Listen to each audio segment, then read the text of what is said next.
The Utes didn't even do that. They He's found out how to win their last game. he's caught in that same shitty spot that Mike Shanahan was caught in after Elway for like the whole 2000s until they finally fired him. Where it's like he was just good enough that it's like you're not bad, you don't have losing seasons, you're often making the playoffs, but you clearly were not good enough to ever make it past that hump either. Yeah, you needed a John Elway, Peyton Manning person where after Roethlisberger, what is at I think that's part of their problem is like they're good enough to not get a low draft spot, mhm, and they need to either be willing to trade down and get a franchise quarterback that's gonna like come in and be able to like learn from Russell Wilson, mhm. you know. Although they took a shot on Fields and he looked good, maybe that's the answer. I I don't know. disagree. But Fields has never looked good. I'm sorry. He looked better than he did in Chicago. Everything Sure. looks Okay. better if it's not in Chicago.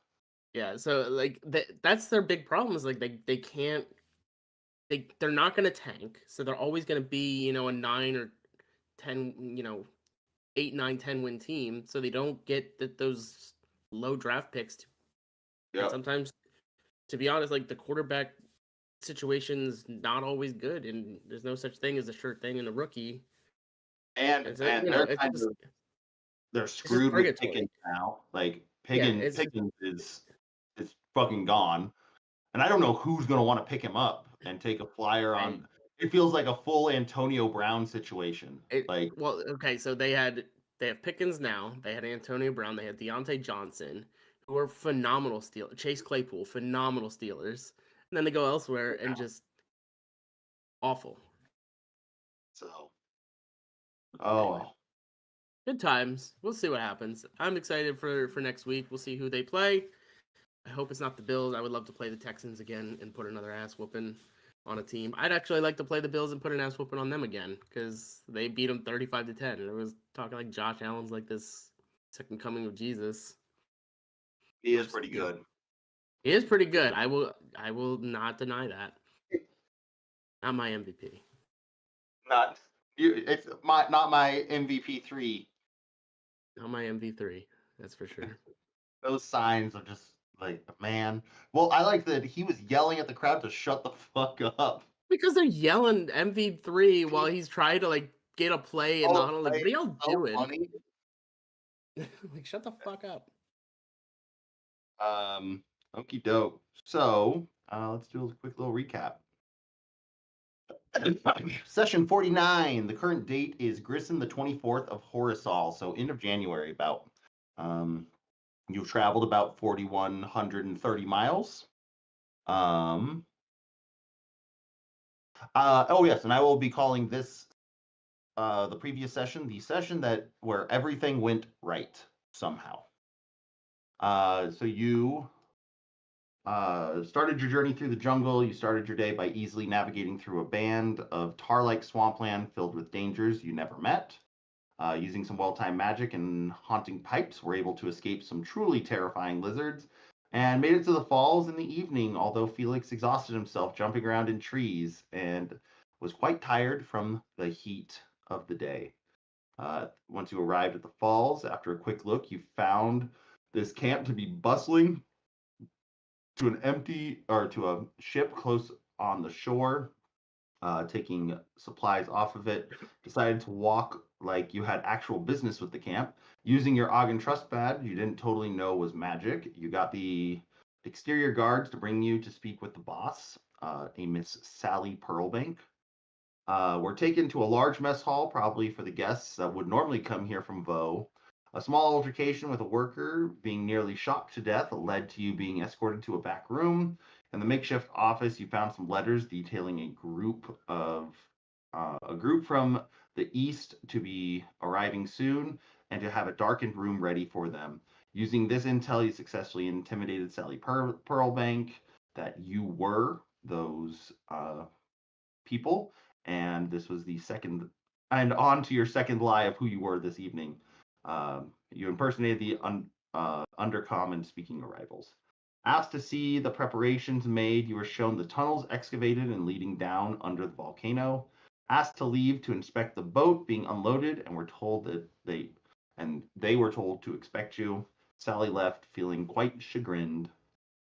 You then did a little bit of sabotage.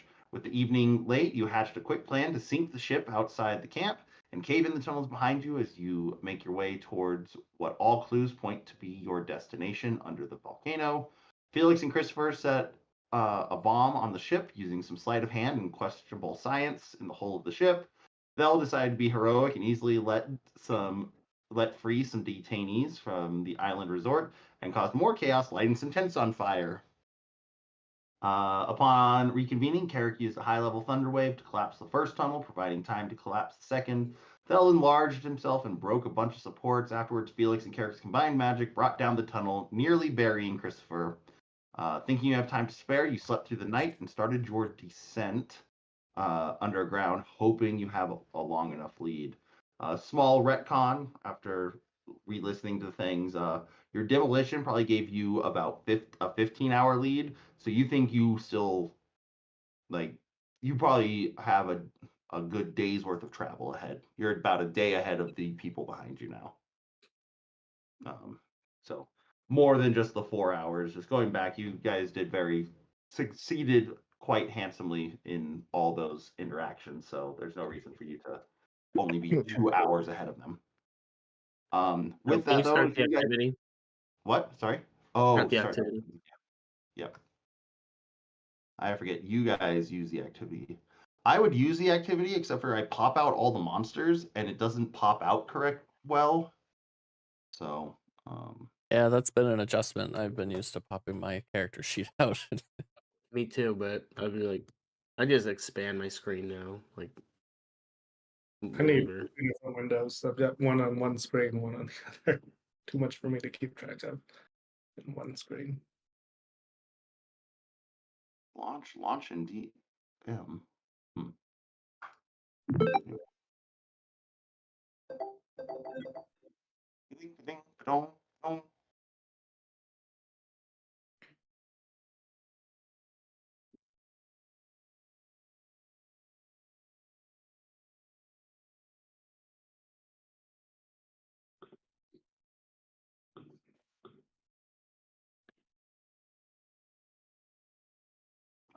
So do you see the big crystals and all of that? All Nothing. black. It's all black. Okay, 1 second. Is dynamic lighting on in this? I guess I have to just pull you guys onto it.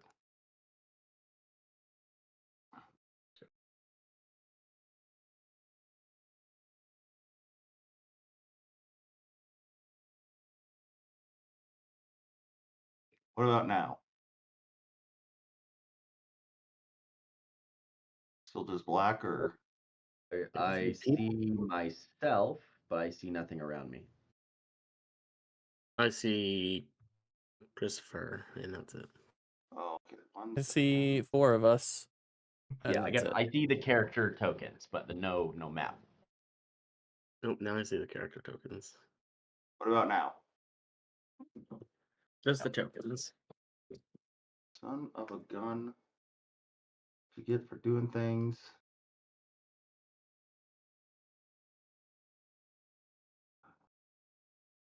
How about now? Now we see it. Yes. Okay. So this isn't exactly what it looks like, but as we're saying, we're going through the Underdark. A lot of weird things like this. The caverns probably aren't this big, but as you move through, this is kind of the stuff you see, and it's not like there's a lot of bioluminescence, mostly through these crystal formations, some weird mushroom caps, and like that. So it's not totally dark as you would think going into a place called the Underdark would be, but it's more like this. And that's where we are starting. So you guys wake up in the morning. Really only one way ahead of you. Any preparations you're taking for the morning, or what you're doing? I guess, how is your travel going to go? Are you just going as fast as you can, knowing there's people behind you trying to get ahead of them, or? Yeah, I think that's kind of our MO. It's like just move forward. Okay.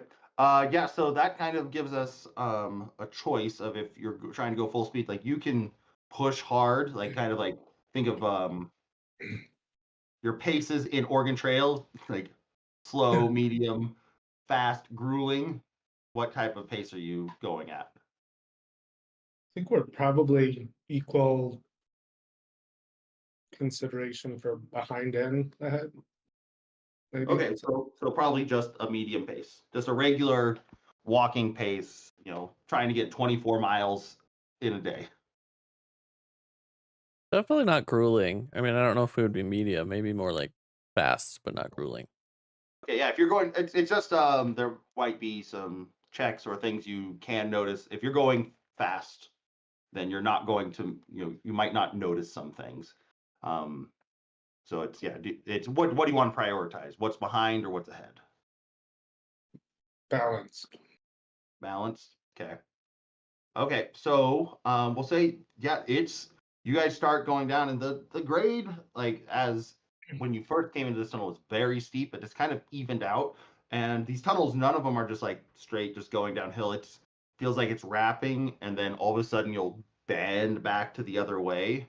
It's quite a um, disorienting type type excursion. Like in some cases, even like you corkscrew around for a little bit, and then it just goes like dead straight.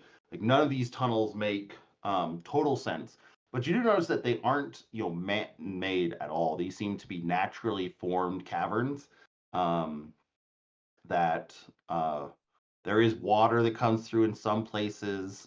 There's um, it's relatively lit. You probably, like, if you want to really be able to see things, you have to have a torch or some sort of like your dark vision works, but you can't, like, make out, like, you wouldn't make out the blue of these crystals as much. It'd be a lot more grayscale.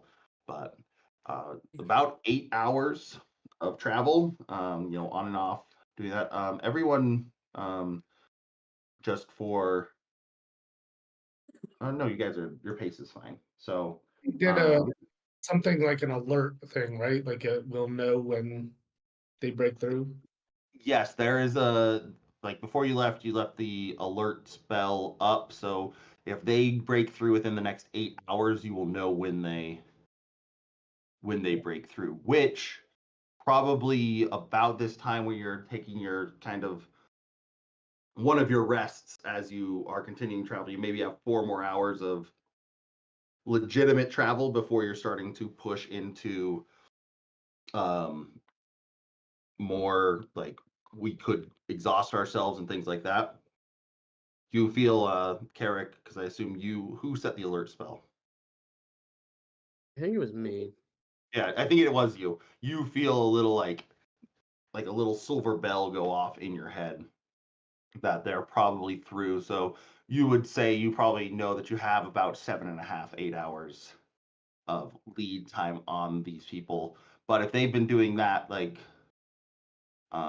you could possibly think that, hey, the miners got through there, and now the whatever troop would be pursuing you may or may not be fresh and may be able to travel through the night. So kind of still on a little precarious situation as far as arrest goes. But you at this 8th hour though, and kind of while you're taking your rest, you reach a fork in the road. To the left, it goes down very steeply, and to the right, it kind of is more of a gentler grade down. Both of them are leading down. One, you probably need to be careful to not take a tumble. It's like that steep, like, and it's not. It's a little slick from a water like dribbles coming down one side, and it's a little bit of loose stone. The other one, a much safer route down, but kind of gives you a chance there. Um, which way do you guys go? Or do you want to try and gain any other knowledge from the tunnels, or what do you want to do? How far down is the steep one?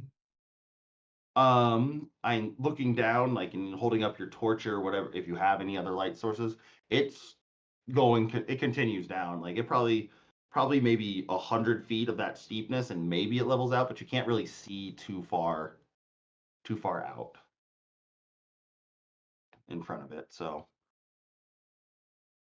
So if we tie some rope and throw a torch or something. um, your rope only goes 50 feet, and you throw that down. It still doesn't seem to. It still seems pretty steep up to probably 100 feet that you can see down there. So, not totally known, but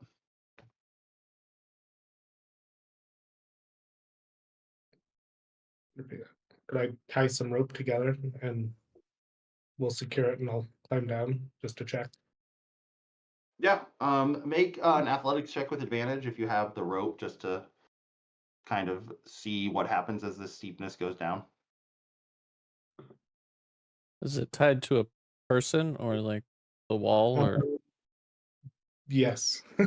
Oh, Yeah. So you can find one of these, kind of like crystal stalactite or stalagmites, and go down. Yeah, with 26, you don't even really need the rope. The rope might be useful for you to climb back up with, but yeah, probably about 150, 200 feet down, it does kind of start to level off. So it seems it's just like a little bit more dangerous going down this way, than the other path that seems to just be much more shallow, meandering, more like what you've done this entire time. so can I use? I've got 7 total ropes on the rope order. So can I get down to the flat part? Yeah, you can get all the way down there. Does it? Is Is there any? What? Is Sorry. there any way to make us look like we took both paths, or Oh, yeah. went Nice. down one path, but go down the other? Yeah. Anyone has any ideas?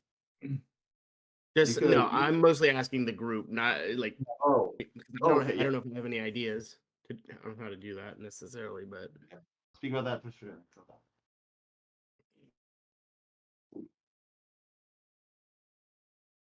Yeah, can we look like we just made camp at the split? And just like make a quick fire or something. I don't know.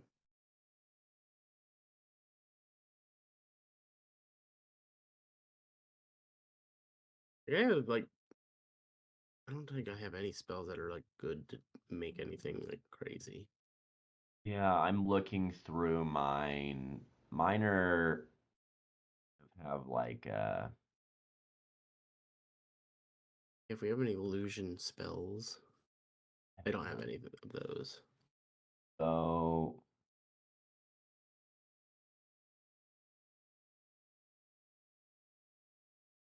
I think that like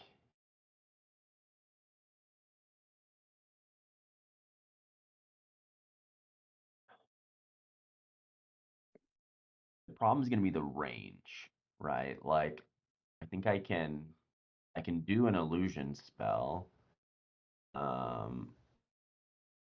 But I don't know that we can really say that it lasts after we're far away.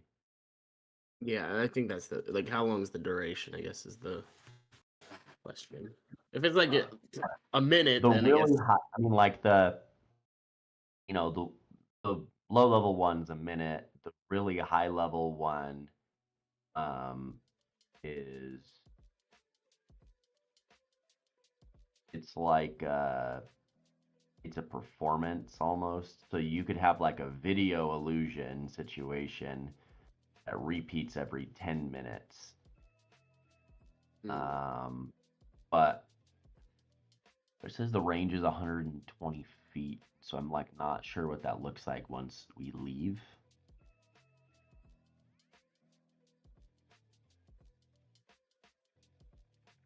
okay. I don't know.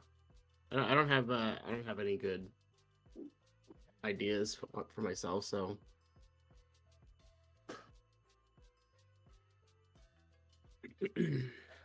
Anything to try and do that, or Mechanics question. Yes.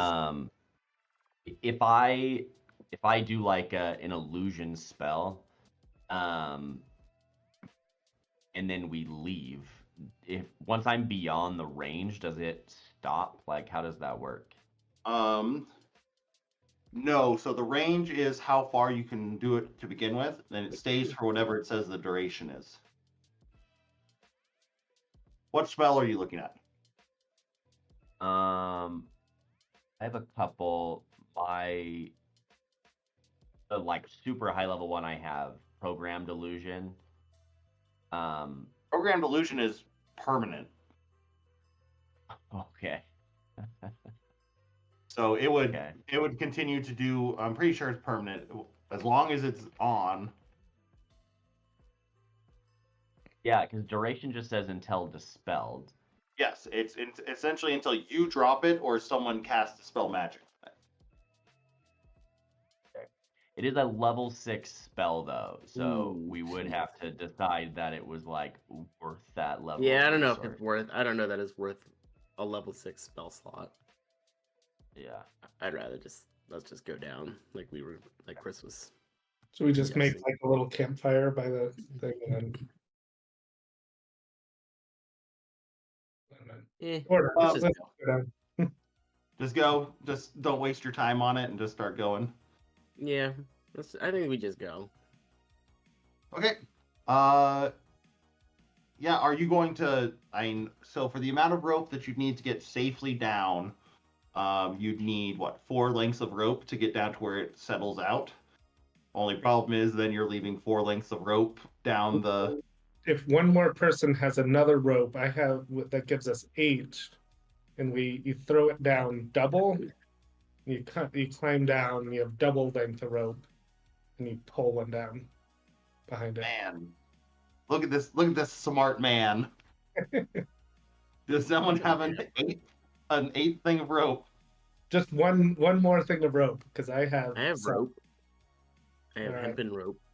The amount of rope that you have bought just because it's the most useful piece of equipment. Yeah, so you guys are able to work your way down that way without leaving really any trace besides the moved shale and that. But yeah, and you're not trying to hide your tracks, you're just going. So yeah, you're able to everyone make an athletics check with advantage. DC is very low since you have the rope.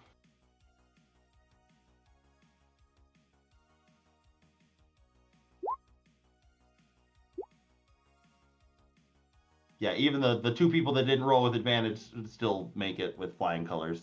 You guys all shimmy down, you pull your rope back to you, untie this million feet of rope that you have. And you're down at the bottom. And Oh, wait, so the rope, but the rope clearly goes down that cliff. Did we pull it? Like, you have 2 lengths, so it's like we're climbing down with both lengths, and then you can just pull it. It's not actually tied. Oh, okay, good. Okay, so there's no trail. Got it. Yeah, I mean, technically, if it did that, it would only take you 100 feet down. So the other 100 feet would be more on your own. But even with your athletics checks that you guys all made, you guys make it just fine. You would need 400 feet of rope to go down the 200-foot chasm that way, but which that is a wild amount. I don't think I can allow you guys to have 400 feet of rope. Just every vendor that I ever see again is just going to be automatically like, I don't like your face. I'm not selling you any rope. Charlie Branson's always got fucking rope. My dad used to always get rope from work because they had these spools of rope. So he ran the warehouse, so he would just steal rope. It was that white and blue rope that my family just had everywhere. We just always had like different braids of it, different sizes, just shit tons of rope always. I remember that rope for some. I can like picture it. I never know. It was a very specific rope that only existed at my house. And your dad's work, apparently. Yes, and Idaho Power. Okay, so you guys get down to the bottom of this cavern and you start moving. How much longer do you think you want to travel for the day? Like I said, you've hit about 8 hours, so you're in a kind of precarious situation of how much further you want to travel.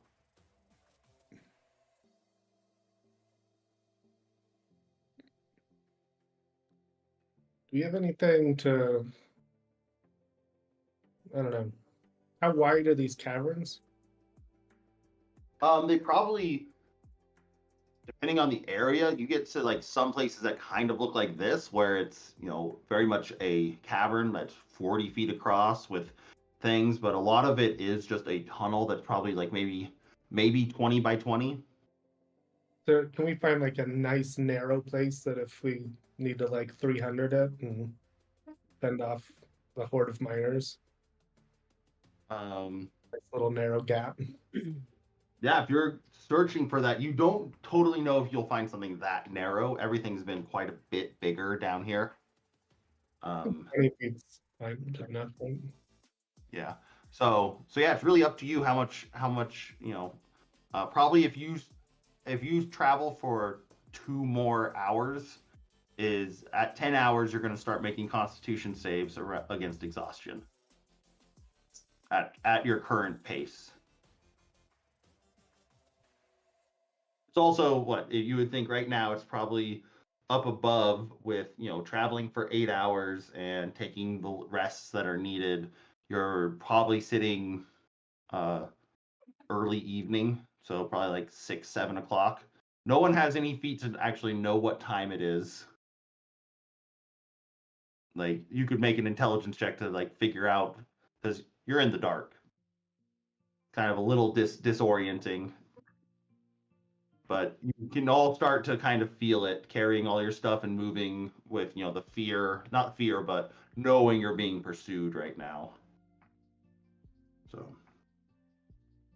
kind of rest now or move forward another 2, 3, 4 hours. Maybe we should take a rest. Yeah. Did it combine up again? Like, does it seem like there was another fork where we came down? Like, Nothing. Depending on how far you go, if you guys probably go like another 30 minutes down the tunnel. Nothing has combined back yet. okay. We just go like a little bit, set that alert again, and then set up camp like sometime away so we can have time. Okay. You guys set down for your rest. Any preparations, or are you taking watch? I assume. Taking watch, and I'll do another. Definitely a watch type situation. Elk again. I can get an elk to look up the hole. Yes. You don't get an elk this time. You get like a panther. Panther, that should do it. Yeah. I feel like I've seen enough of these that it's either a panther, a weasel, or an elk. Yeah. Sometimes a direwolf. Yeah, you're able to set up your alarm. I guess where would you have wanted to set that alarm if you do want to set one? I think just you can retcon and say you place it anywhere. I think just like 15 minutes warning or something, like just down. Could we have just put it at the where we put our ropes to climb down? You can put it there, and can we have different ones so we'd know which, like one in each, so we'd know which one? I do not know the capacity of this level 1 spell.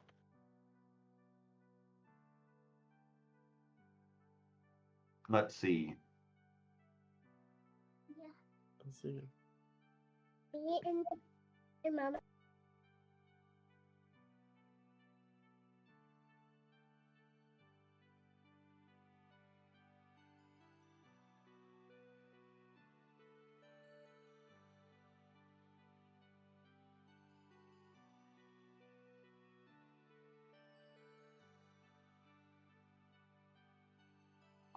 It sounds like it would make the same sound.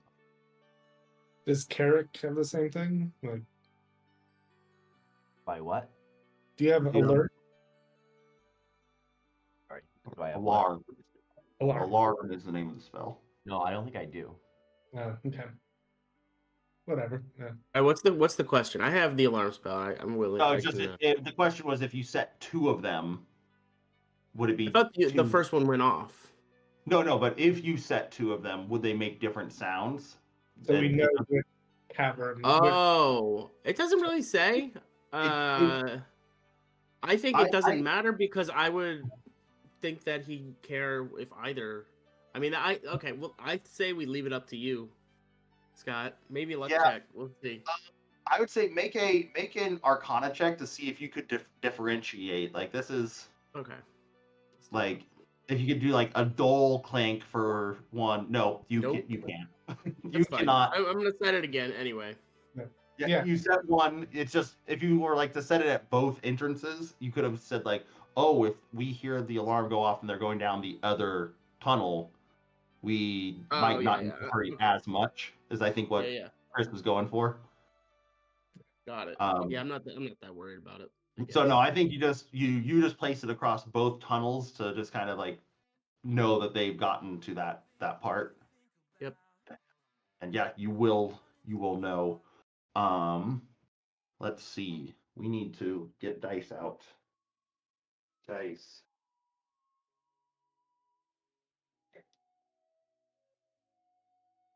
Roll for them. Who's taking a watch? Or are you just relying on the alarm? Maybe we wait to. No, I think we'll still take watch. Just scary cave. I'll take watch. The first one. Can also do a watch. Okay. Yeah, so you guys roll perception checks for your 2 watches. We'll just start with one of you. Is 2 enough to cover the entire night, or how many? Yeah, we've normally played that it's two to cover the night. Especially since Carrick needs the least amount of sleep. Carrick can essentially, if someone takes the first watch, Carrick can do the rest of the watch by himself. Oh my lorsh. So you never hear anything, and like the watches go pretty quietly. Carrick, you do notice, like, as you're kind of sitting there watching through your bubble, and there's a panther prowling around. You're in this larger cave. Like, we'll just say that the cave right here just really kind of looks like the one that you're in right now. There's water, there are these crystals. You are kind of drawn to the crystals and their bioluminescence, and you see in these pools, like there's a gathering of some sort of, you don't know if it's natural energy or if it's that. It's just very interesting that it's almost like this pool of water seems a little magically charged, just as you watch. And you know, you're not totally sure what's giving, if it's innate magic, if it's chemical, if it's that cause these crystals to actually glow and light up the room. Christopher, you're a German Shepherd keeping the place safe during your watch. Nothing really happens, and yeah. Is there anything you want to do with that knowledge, character, in your watch? You have an extra longer watch because you slept for your 4 hours, and then you're kind of up the rest of the time. Yeah, I don't know what to do with that. You don't have to do anything. It just, since you rolled a natural 20, I'll give you something interesting from your watch beyond it was safe. Yeah. Can I inspect one of these crystals a little bit more? Yeah, if you walk out of the bubble drops, but No, never mind then. We're good. okay. But it could be something you do as you prepare in the morning. Okay. So, yeah, the alarm never goes off that night. So seemingly, you know that they're at least not within, a mile of you, because that's the max range of the alarm spell is you have to be within a mile of it. So, you at least have 20 minutes probably on these people, and probably more depending on how they want to go down the caverns. So you guys awake, make your preparations. If you want to go inspect it now, you could, Carrick, while everyone's kind of waking up, making a quick breakfast and going. Okay. Are you guys like leave no tracing it? Are you just like eating hardtack and that, and as far as your camp, or are you fine just leaving something with your camp? I think we try and do our best to clear our tracks. Yeah, I'll let either 2 people roll survival or 1 person with advantage to kind of clear everything up, make it look like you weren't here. Boy Scout it. Got a 5. Anybody? Survival? Mine's only +1. Everybody else has a better one. I'll try it. I'll just do it. You kick the small fire that you got, like, that looks good enough. That's kind of in a hurry, so if you inspect the pool, Carrick, you do, like, as you kind of like dip down into the water, it seems that like something in the water is what's causing these crystals to like absorb that water and grow from it, and also get the energy out of it. So there's something interesting about the water, just innately from just your passive intelligence. You would be able to put that together now that you're closer. Okay. So, with that though, you guys continue? Continue. Yep. Can I drink some water? Yes, you can drink some water. I'm thirsty. Yes, you take a handful of this water next to the crystal. Make a Constitution saving throw. All right, close my sheet because I like this artwork in the background. Here we go. Constitution. Saving, you said? Yeah, saving throw.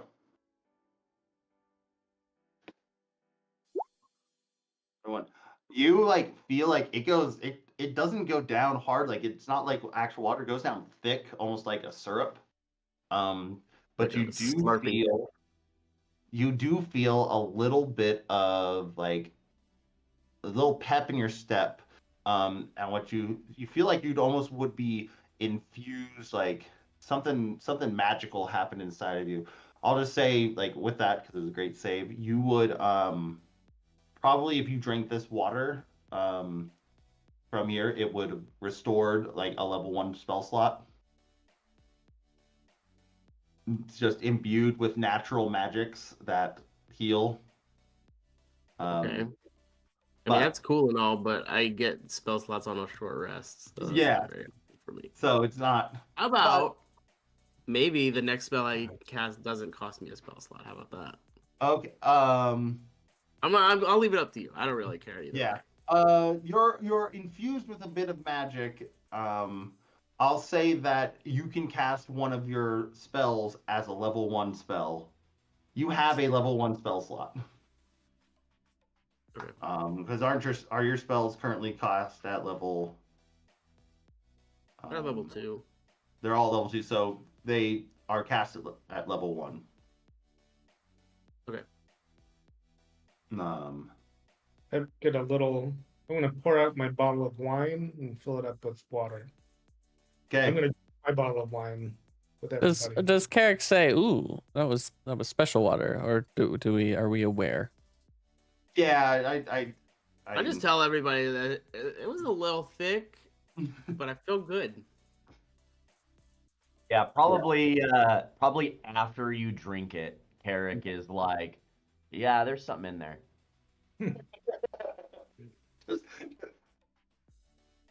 you're just like brushing your face off, getting a little bit of water in you, and weren't given provocation to drink the water that it's special. Just Yeah. Felix tells us that Thel, the rugged survivalist soldier, is like, yeah, that's the dysentery, and hey, I mean that's why you made a Constitution save.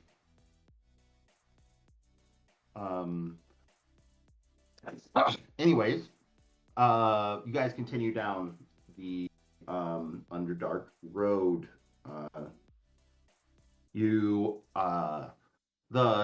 The cavern does start to narrow down to still like that 20 by 20, and a lot of the crystal and that is gone for a bit. And parts of it almost look a bit more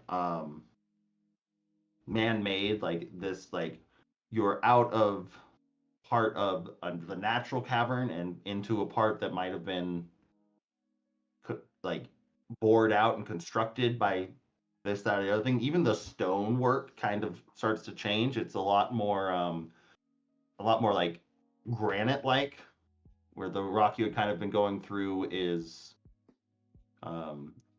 more like ruddy dirt-like. Like you see like hard, like carved out granite angles, like as if from a building or something carved out of what things out in Little Cottonwood Canyon, for those that have lived in Salt Lake City. So you start moving through that, and you come to the kind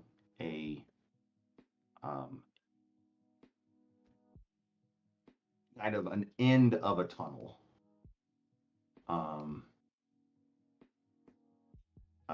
Everyone can see the entire map. Yeah. yes.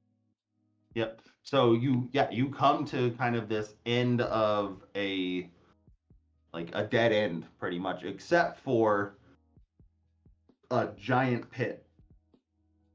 In the center, just a black pit in the center of this dead end, and around that giant pit are 4 statues. All of them being about 8 to 10 feet tall. Weird, like headless statues holding like in different positions a large, like in like very shiny mallet, like very shiny maul, as if used to mine and dig out tunnels like this. That's the weirdest part of them, is that they are tall, very slender legs, no heads, and just these mallets, but they are look to be pretty much of stone standing here. So Are the heads broken off, or they just don't have heads? make an investigation check.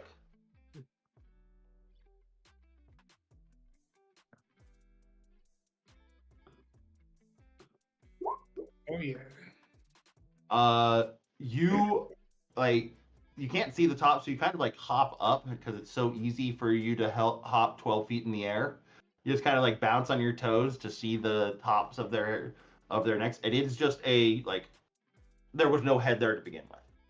It is just like from their shoulders, it's just like a clean. It doesn't look like it was removed and there's jaggedness. It's just like a clean arc.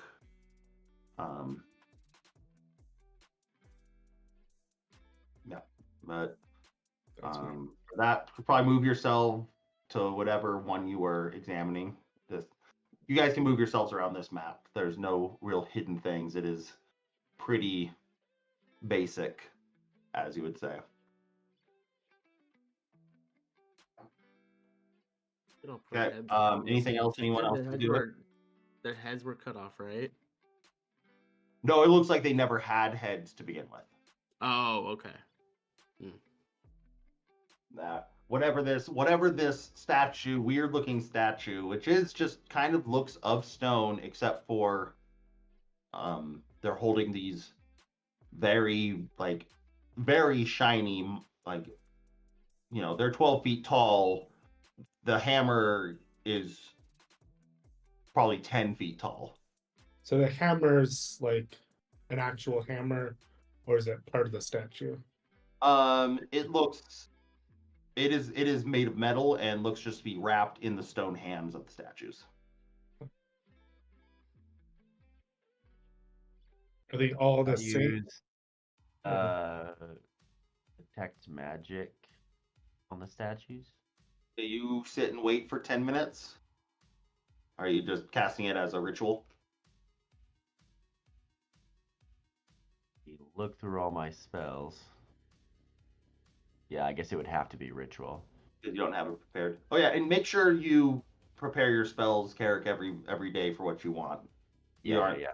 So just yeah, so you sit down and start waiting for 10 minutes, starting to kind of weave the detect magic thing. During those 10 minutes, does anyone else do anything else? I'm just after doing that, I'm just following Carrick around to catch him if he tries to fall in the pit. Okay. If something reaches out to grab him, I'm just walking around. Yeah. Okay. What about the other two? Anything you're doing in this? I'd like to look down the pit and see It is pitch black. Like you can see, it is.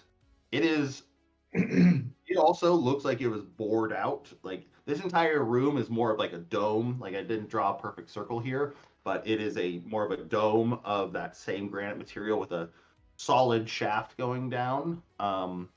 Make solid shaft. looking, yeah, solid stone shaft. It is looking down it though. Make a perception check as you look down into the hole.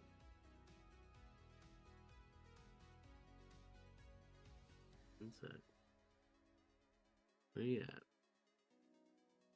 Sheet won't load.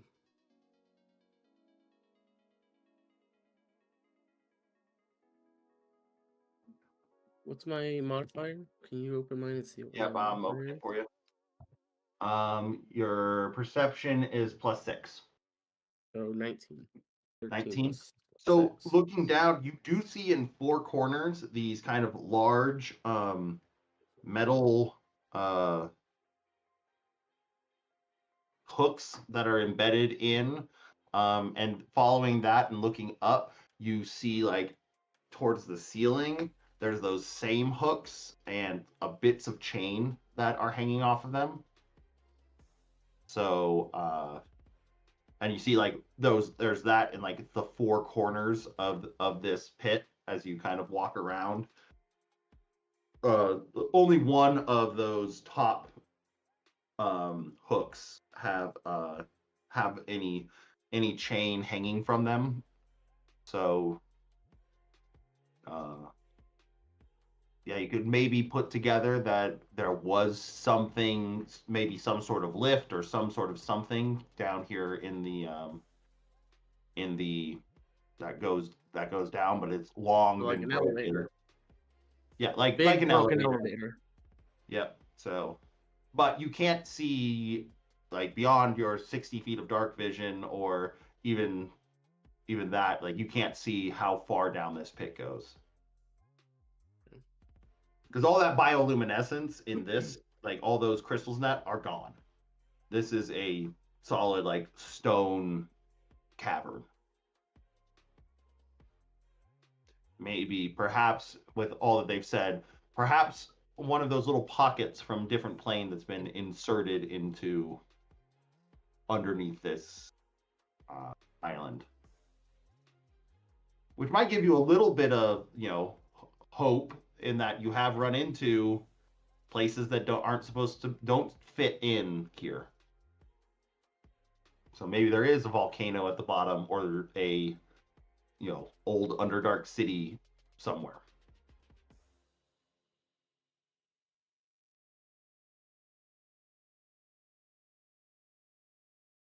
So There's something to do with these statues. There's some elevator that's broken. okay. And there's Anything a you giant need hammer. What information did Carrick give me about the magic check? You would have. This is. Are you doing anything before he finishes that? Essentially. Okay, so he's still checking for that. Yeah, no, I'm just I'm Qui-Gon Jinn in the middle of the fight with Darth Maul, just meditating, just vibing. Just standing there before you get stabbed through the center. Well, he like kneels behind that wall, like the electric walls, and he's like, he's like prepping, Yep. channeling. Channeling, just sending a little prayer out in the. You guys have to think. You are. With the grade you're going, you could do the math. You're probably at least 4 miles underground at this point, which is pretty far underground. Okay, so you finish your detect magic, Carrick, and you can see. So it's like a 30-foot radius. That one that you're closest to right there, looks like, of these 4 statues, like the most like worn and torn, and it exudes a heavy amount of transmutation magic coming off of it.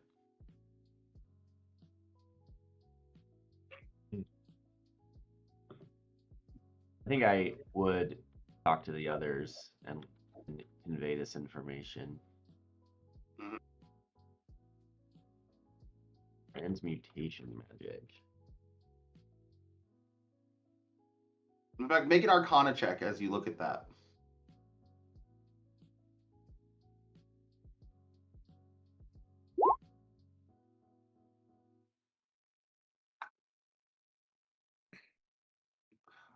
It honestly reminds you a lot of the little bits of the Golem book that you had read before.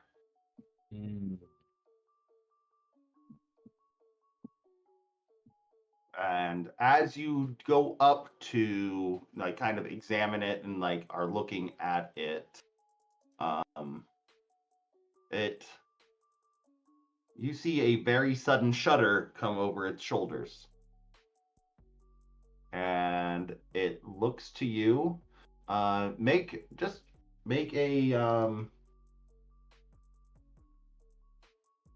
an initiative check.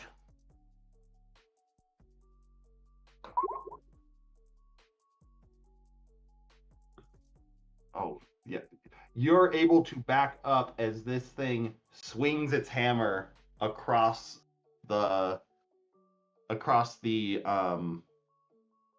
at you. Not totally certain what brought this back to life, but this golem starts to move. It is quite broken, but it's standing there, and I will let you, as it tries to hit you, do whatever you want before we go into initiative.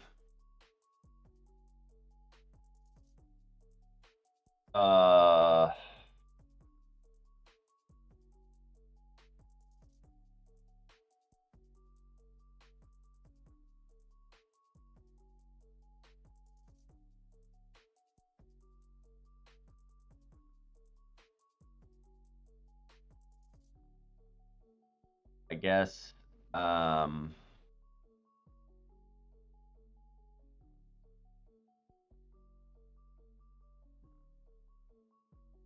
Yeah. Can I try to just like? Well, so where am I? Am I right here and it's over here? I must have been right next to it if it was going to swing its hammer at me, right? Yeah.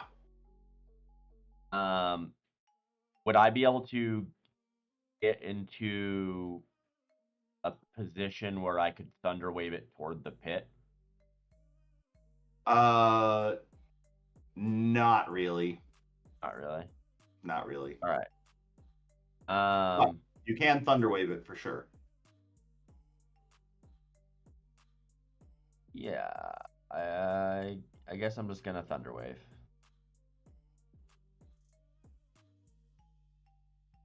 Okay. It rolls a Constitution saving throw. Yeah. It fails. Well, what? Let me see. What's its Constitution saving throw? be a 17. Yeah, it only gets what's 8 plus 5 is 12, 13. Hold up. Might as well put its token on the board. As you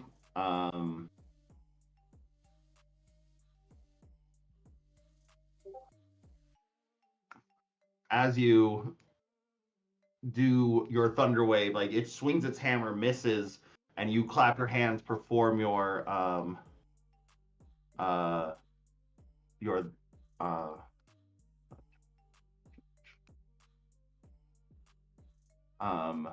clap your hands together. You see this giant mouth open in the middle of its stomach with about 3 sets of serrated teeth as you thunder wave it. But as you thunder wave it, just that little bit of magic that hits it, it petrifies back into stone and completely shatters and is dead. Just in a lump of a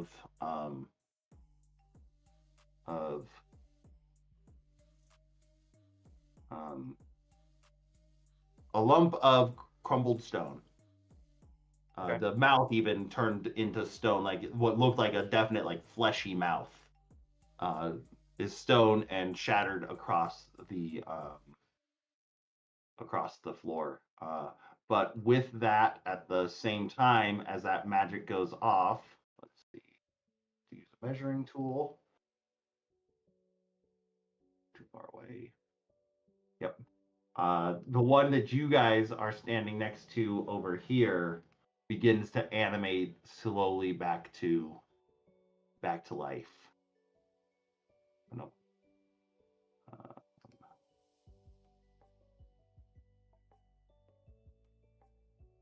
And you are now presented with the same thing, holding its hammer, who like turns its attention directly towards Carrick initially, but then senses something else next to it and turns towards you, Felix.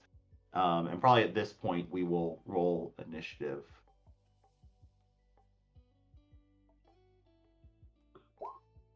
Let me just open up the turn tracker.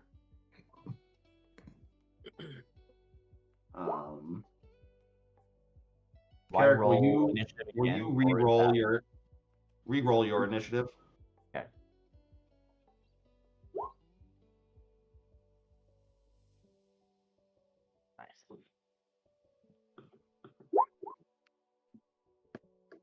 Nice. And yet somehow mine's worse. Let me go to him and let me add turn. Glad mine makes sense canonically. I'm like You're just meditating your eyes are and closed. yeah. You just heard some rocks crumble, which could happen for any number of reasons in this place. That die sucks. So this guy gets a +0. Okay.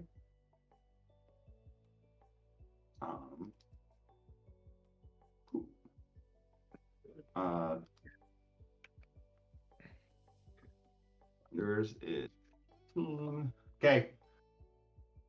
Christopher, you are first up as you see this large things begin to animate. After you just watched the other get completely blasted into oblivion, you see the other start to move. It seems to be awoken by whatever Carrick did. Guess I'll come here and throw my maul at it. Okay, yeah, you throw your maul, make an attack roll.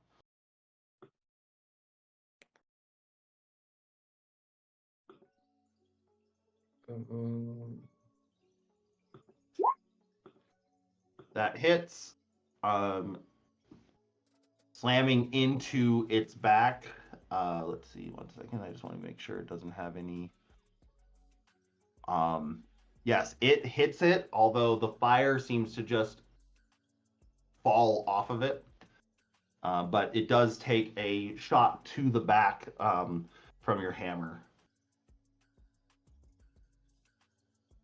And then can I only do one with You can use your bonus action to pull it back. You just need Yeah. to make a strength check. right.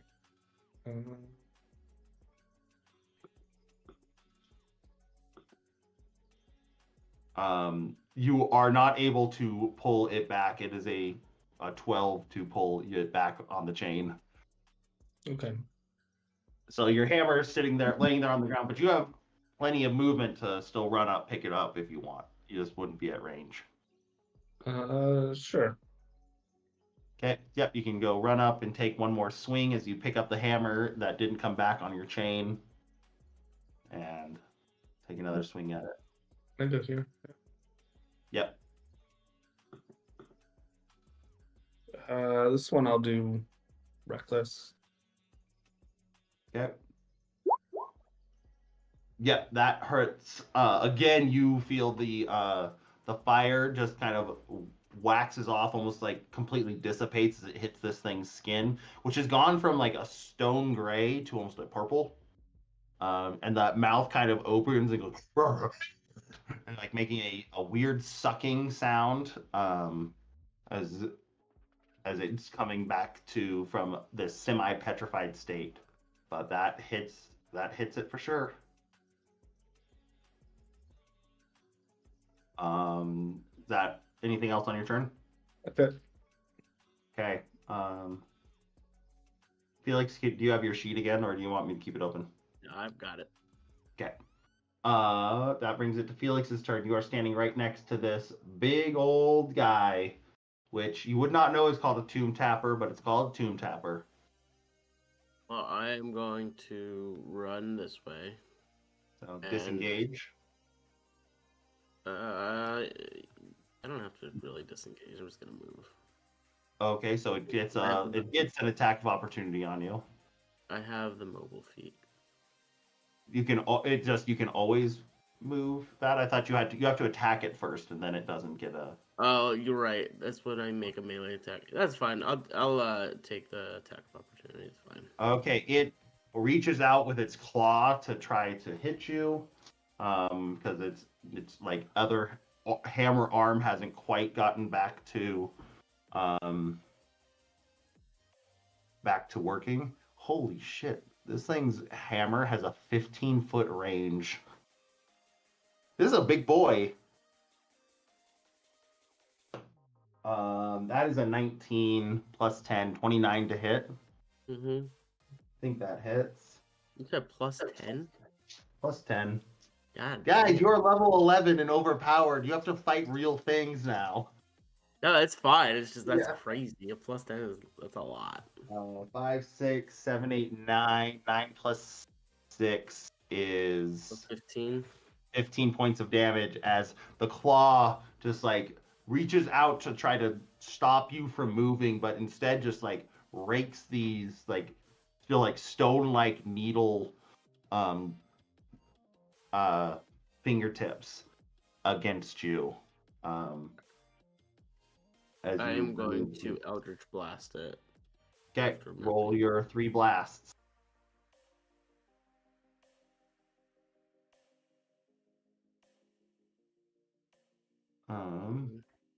That does not hit. Oh, I tried to roll 2 more. Oh, there they are. Okay. Only one of them hits as kind of this thing's like stone-like but now purplish skin like kind of absorbs the force, but that first one hits the last one hits the fleshy inside of the mouth, and it like bends over for a second, but then straightens back up and puts its arm around its other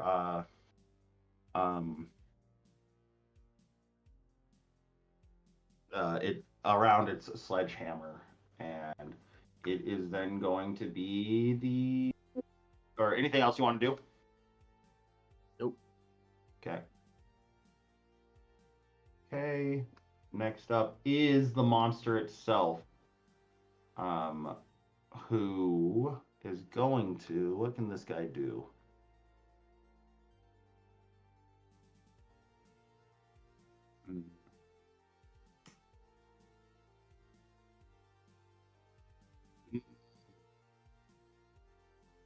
I think it's going to take one of its. Actually, yeah. It's got the two. The guy that had just come and hit it in the back with its hammer. It's going to turn around and make 2 claw attacks against you. So that's a Ooh. 25 to hit. Yep. And a 28 to hit. Yep. So that is going to be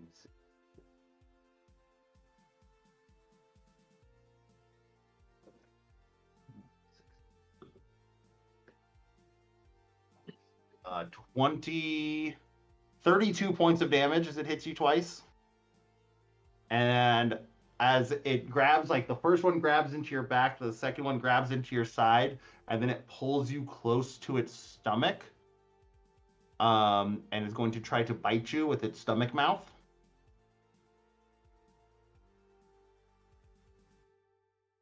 That's a 16 to hit. No. Okay. Survived that one. But so you're able to like, get your hammer and it's like biting down from its stomach mouth onto your onto you. But you are oh, it then lets go of you. You are not grappled.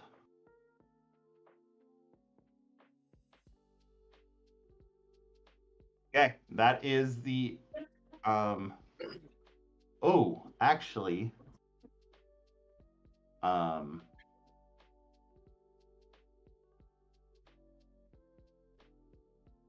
it is going to, as you watch it, it starts to like look around and it starts to move towards inside of the wall as it like, no, it's not going to do that. It doesn't actually phase. That would be a burrow. So, okay, that's it. That is its turn. Leading it to Carrick's turn. I lightning bolt it. Lightning bolt it. Okay, so it'll roll its. Yeah, and I carve it around my friend. Yeah. Don't have to worry about that. It gets a dexterity save. It fails its save, so 23 points of damage. You watch as the lightning sparks around it. Oh, uh-oh. Yeah. Sparks around it, and it like locks up and like busts off a bit of flesh in that, but it doesn't seem to maybe do quite as much as you thought it was going to. So, what's half of 23? 12. And that brings it to Fell's turn. Stomach mouth is such a word that Stomach mouth? I don't know. It makes you wonder how it digests things. Does it poop out its neck? Is it just all in reverse? The Toes. monster doesn't have to poop. Maybe it just absorbs everything. Or it just chews on things and spits it out. It's like an owl. All Spits right. out pellets. We move a couple steps up and we slashy slash. Yep. Are you going to activate your sword first, or to get back the radiant damage? You have to say something. Get the yeah, not right now. Right now, so okay, so it's -4 of that radiant damage in there. Oh, hold on. That's still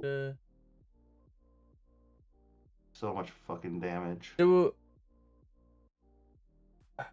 Can I always use the radiant frost damage? It's just the cone attack that's the charge. The cone attack, that's the charge. You can always activate it. The only thing about it, if it's activated, it sheds bright light for 30 feet. So, like, if you were sneaking, you wouldn't want it turned on.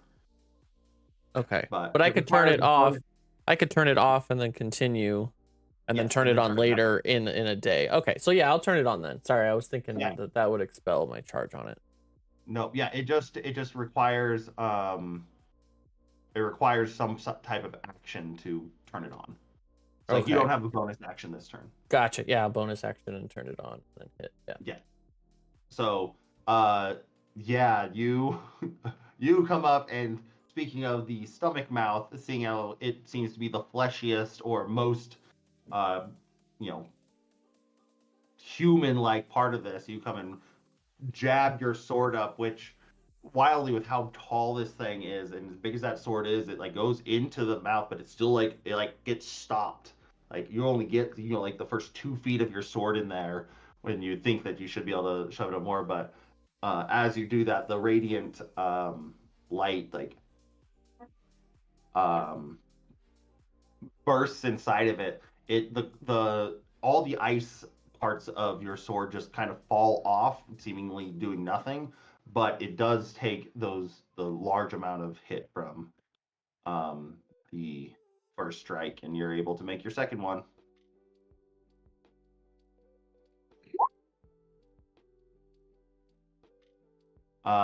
Jesus.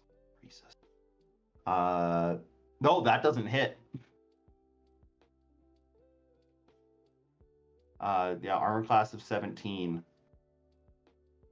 So the second one, like as you pull it out, like the mouth like grabs onto the sword long enough to where you can't quite get full like back into your normal swing motion. So it does not take damage from that second hit, which it spits out your sword. And anything else you want to do? Any other movement, or are you good?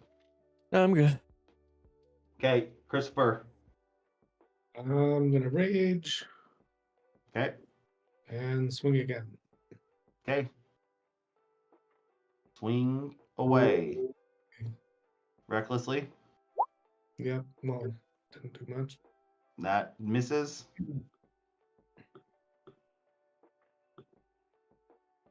That definitely hits. As you now, it's the sword's being pulled out, and you are kind of like trying to tap its legs out from underneath it. So that's 16 points of damage. Yeah, that's the end of. Anything else you want to do? That's you don't really have anything else. Okay, Felix, you're up. Okay. I'm gonna come up. I'm gonna take out my little sword. Okay. I'm gonna attack. You would have advantage because you would be flanking with Christopher. So I'm gonna roll with advantage. Sick. nice. And then I get sneak attack damage. Oh, very nice. And then I'm gonna slink away. just do the classic run up, stab, run away. The mobile feat's the worst. By worst, you mean best. No, it's not really, but As good. a rogue, you can run up, stab, and then run away, use your bonus action to get a million miles away with no repercussions. Yep. But So to what be was that? fair, I can't like do that with like a really strong weapon. It's No. like it's like a cheap little dinky sword. Hey, you have your +1 dagger that's part of your weird bracers. But it's a dagger, so it is less than a sword. Yep. So that's 22 points of damage. This thing, like as you stab into like its knee, like you see that knee completely rockify again. It's like it doesn't seem to be moving, and then it like goes. This thing looks to be on its last gasp, so to speak. But that will make it the Tomb Tapper's turn, who is going to take one.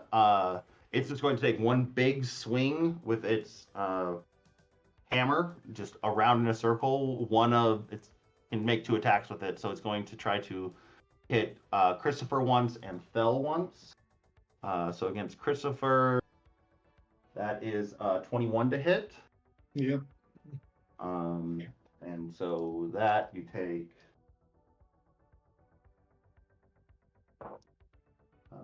4.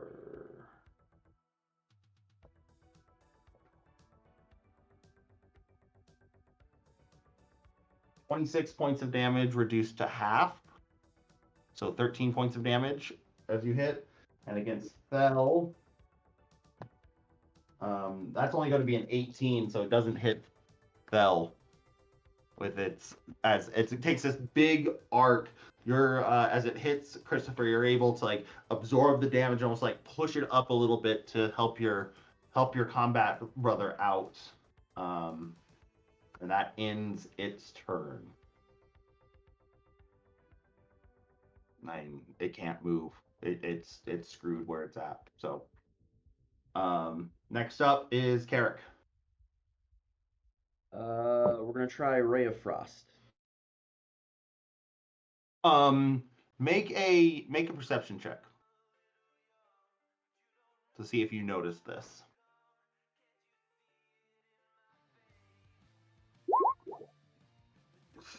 You did notice like the ice that is covering and normally pulses out of Fell's new sword did nothing to this. Oh, well, never The mind. ice just fell clean off. Okay.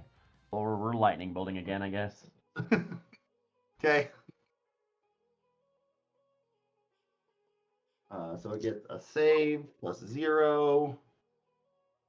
That's a 10, so it fails. It as the lightning carves up it, and although like a lot of it's licking off, you do see it start to, you would say calcify, except for it's turning back into a rock, and this thing completely goes rigid, drops its giant hammer, and turns to stone, as it is considered defeated.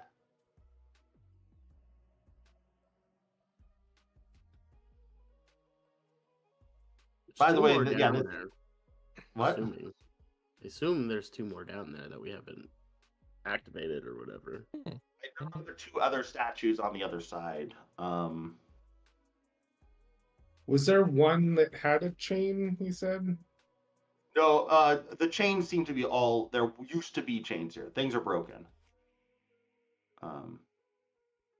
There's no chain going down. What do you think is like from Felix is saying? This probably was a elevator at some point, but may have broken or. And perhaps these guardians were what pulled the chains up or down, but whatever it is, yeah. So he dropped the hammer, is that right? Yeah, the hammer fell down to its feet as it turned back into stone. This like instead of like in its rigid like sentinel type position, it's like bent over in pain as the lightning bolts hit it. It just turned into like kind of an effigy of death. Completely turned. Hammer and look at it? No. The hammer probably weighs about 300 pounds. Okay. It is thick and about 10 feet tall, and it seems to be made of some very very nice metal, possibly adamantine, possibly some sort of different types of steel. Like it doesn't seem like totally like just an iron hammer, but it is wildly heavy and much too long for anyone to use as an actual weapon.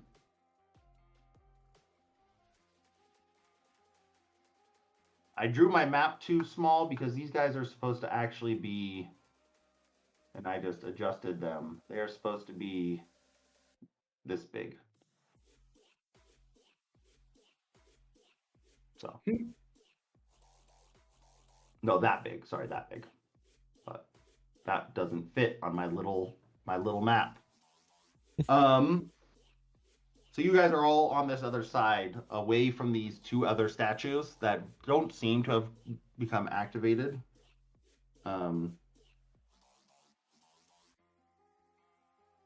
If anyone wants to make checks about what could have activated them, you could. If you have any ideas about what it could have been.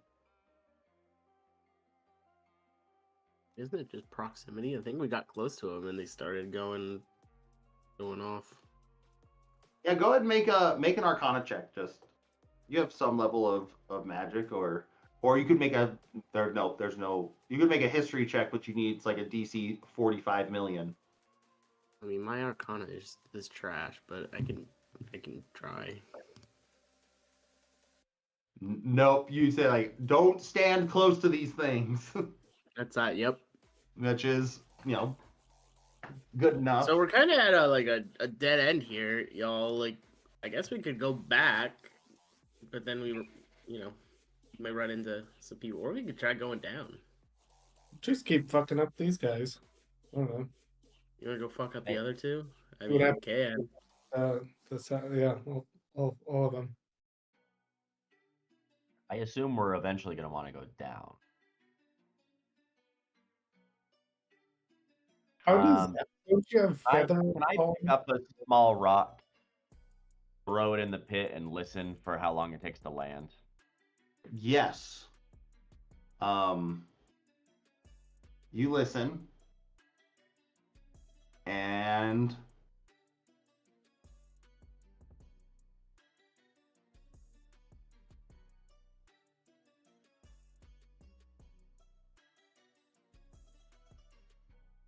takes about 3 to 4 seconds for you to hear a clank, and it reverberates like this is a hard stone tunnel, like carved like perfectly cylindrical granite.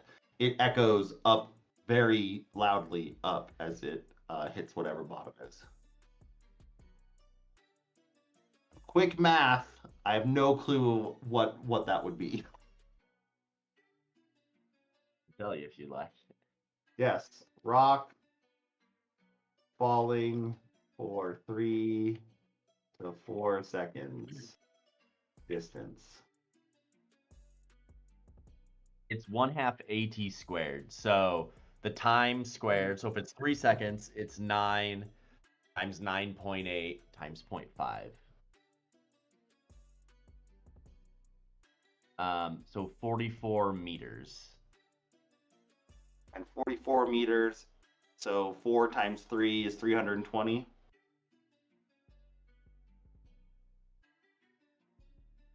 I was close. It's about 250 feet down.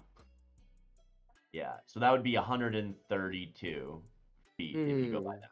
But you said 3 to 4 seconds, so you're right in there. My math wasn't awful. We used all our rope. Well, didn't we pull the rope down? No, you pulled it all back down. Oh, sick. I don't know that we have that much. Yeah, I think we do, right? It's 50 feet, so I've got 200 feet of silk rope and 150 feet of hempen rope. Let's go down. I was almost exactly right with 4 seconds. Yeah, you were. So I was off by 7 feet. The 3 to 4 seconds was exactly correct. It's in that window. I just said 32 times squared, so 32, 64, 96, and did that. So, hey, high school physics still applies. Yeah. Like once every year, you get a once a year. We're gonna start throwing random physics things into these. Yeah. You would think that 250 feet straight down. You don't know what's down there. Even dropping a light, you might be able to see something if the torch survives falling 250 feet. But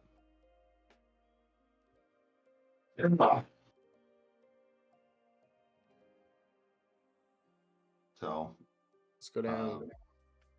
Go down. So rope, rappel down. Who wants to go first? That's the real question here. I think we want you maybe, so you can message you. I don't have that much rope.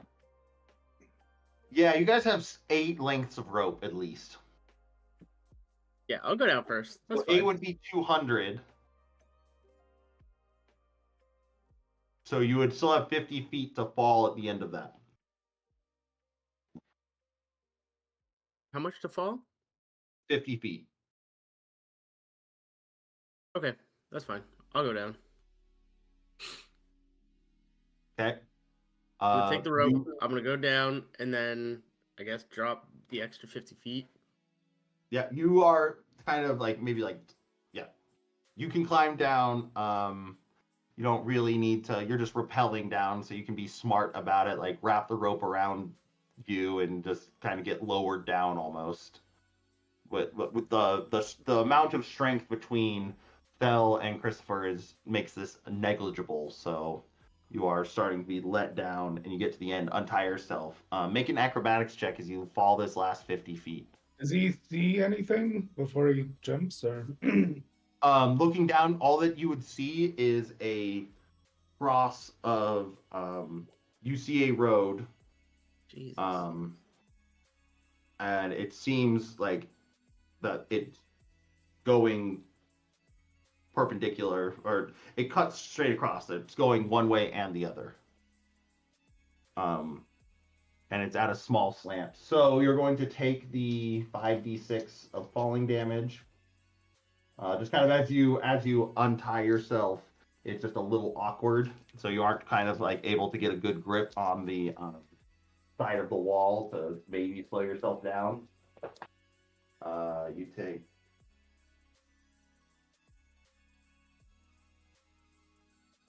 You take 15 points of damage from that final fall, kind of like hit your knee on a upturned rock, and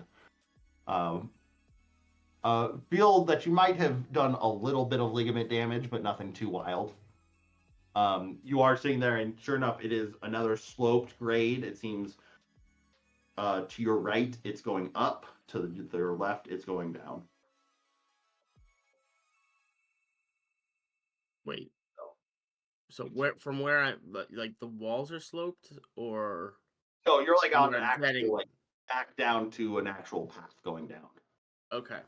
I'm gonna message up that it looks like there's 2 more paths. I got a little hurt and my leg hurts, but y'all should come down because there's nothing down here as far as I can tell.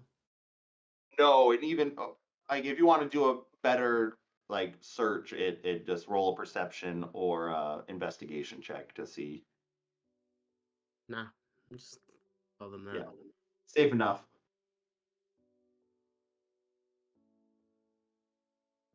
How does Right. Eric's Featherfall work? Is it just on him? He gets it? If he has Featherfall prepared, it's on up to 5 creatures. Yeah, I do not have it prepared. Because that would. I was gonna say, like, damn, that sucks. I just fell an extra. Yeah, I thought about that as soon as we saw the hole, but I didn't have it. No. Okay. Yeah, whatever you guys just all kind of lower people down one by one. Yeah, how many does anybody else have a rope? Have we used everybody's rope? I know that some rope. I'm going to give you guys 7 ropes because you use some for the shark. You use some for this, that, and the other thing. I feel like 7 lengths of rope, 200 feet, or 8 lengths of rope is enough rope.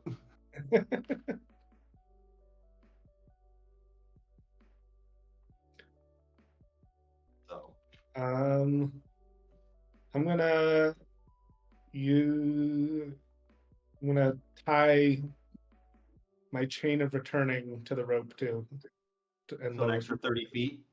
So you unclasp it from your hammer, reclasp it to the end of this rope. Okay. how are we gonna get the last person down? This is a question.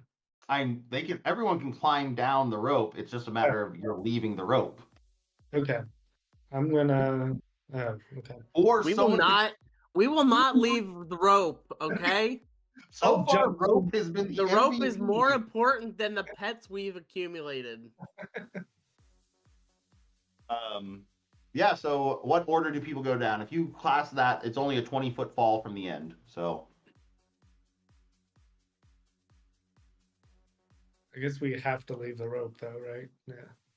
I mean, Get back up, unless there's a way that someone can get down, get down. What is so we know it's a sheer drop, but what is the cliff side like? Could you climb down it without a rope in theory? No, it is like a bored out tube of granite. I'll be right back. No climbing down it normally.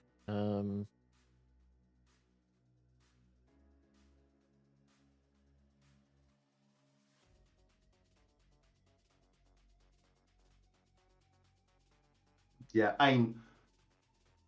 you would have to make your own handholds to climb down. Which isn't out of the realm of possibility. You did collapse a tunnel with your fists. It's true. How tall do I get when I enlarge? 12 feet tall. That is not 200 feet. No. But you could, if you went all the way down to the end of the very end of the rope, you could let go and it's only a 4-foot drop. That But benefit I us also that. don't know if the rope could hold your 12-foot tall body That's true. in suddenly enlarged plate mail. You probably weigh about 600 pounds when you're enlarged. I'm envisioning like the first Avengers, the Hulk fighting Chitauri, like slamming into buildings, but like punching down it, like climbing. You can do whatever you want to do. It's just a matter of if it works or not. And the consequences are a 250-foot tall fall. So I would say, with your reasoning there, you think you could, using your gloves, punch in to create handholds. It's a matter of, do you want to? How bad do we need this rope? He's going down and just punch, and then he goes down and punch. Oh my god, that's hilarious. Okay. I mean, 2 of you guys can get down easy. It's just a matter of how do you save the rope.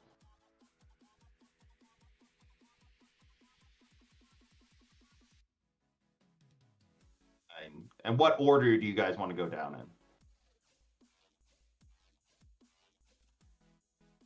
in? I think we're just gonna have to leave the rope, right? Wait, unless we fireball the rope at the top. I will give you until I'm back from the bathroom to figure out, and then it's just you're going down, and you might have to forget your rope. How big is the range of fight? Like, what if we just aim and cut the rope Can you firebolt the end of the rope? and then put it out? The range is 120 feet. Oh no. What's our longest range of something? And is there any delayed explosion or something? Delayed something. What if I leave a what if I do a gray bag of tricks and have it bite the rope at the end? Oh, well, depending on what it's on here. Wait a minute. Hold on. I'm assuming it's tied to like a stalactite thing. Well, I guess we'll have to ask. I don't know what's in this. This room may not be those rock formations like we were earlier. Is there something, whatever we tie it to, I could call Steve up there and Steve could kick the rock loose and then have it fall down. Could we just tie the rope to Steve? Okay, there we go. All right, yeah.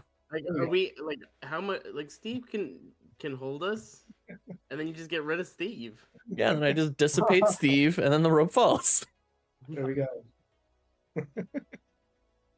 Okay, so your horse is holding Steve, or your Steve is holding the rope. Yeah, tie the rope to Steve. Call Steve in. Let me expend my stealth slot for that. Hold on. Cold dead hands is what this So rope. fucking stupid. Who now with this order very much matters. What order are you going down the rope? I'll go down. Steve only needs to hold it for the last person. Right. Whoever's the smallest, so Carrick should probably be last because he's probably the smallest. I have the most hit points, so that's also true. But if you and if you and Thel are down here, then you could catch him potentially. At I least think Carrot goes last. catch Yeah. catch his fall, Okay. like WWE from the top rope. From the top of the cage, Mike Foley getting just absolutely rocked. Heck in a sec. Okay, that's what you're doing. The two of you just make acrobatics checks as you get down to the bottom.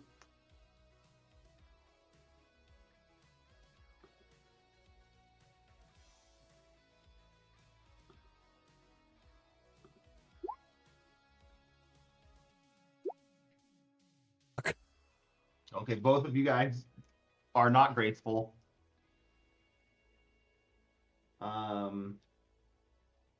Christopher, you take 10 points of damage from that fall. Thel, you take 4.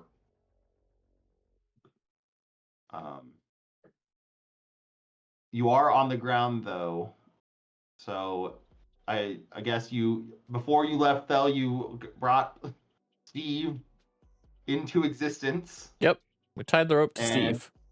tied the rope to Steve, or Carrick, tie the rope to Steve. How well do you think Carrick can tie knots?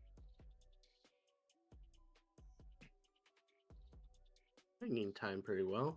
I think you're just fine. You don't have to make a roll for this. You need to go down. Steve needs to make a strength or an athletics check to maintain. I'll give it with advantage because he's a smart horse that can wrap it around and use like leverage. Okay, so what am I rolling? Athletics. So I don't think the horse is trained in athletics. So yeah, it's +0. So well, it's just a strength check. let me roll stuff. There we go.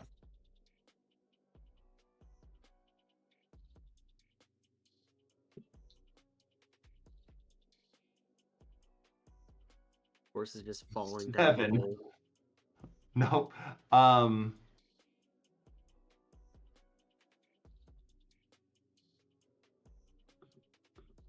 7. What does a 7 do? What a roll. What a D20. What? +4. Just trash. Okay. I'm going to give you this with a 7. Steve gives a valiant effort. Carrick is able to get down, and actually what ends up happening is you had told Steve like kind of, or can communicate him like, hey, if you can get a little bit closer to the edge of the like you can get an extra like 10 feet of distance because where you're tying it to this stalagmite is a little, off of the edge of the thing. So he gets a little bit closer, and then like that little like Carrick slips his hand once and it gives a little tug and it like tweaks his neck. And Carrick, you're only going to fall 10 feet. Make an acrobatics check.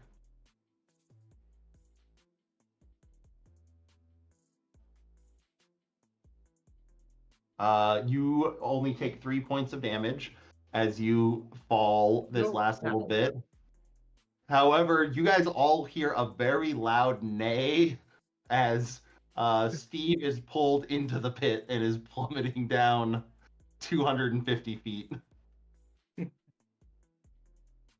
I think I am oblivious to this plan, and so I just ask, where's the rope?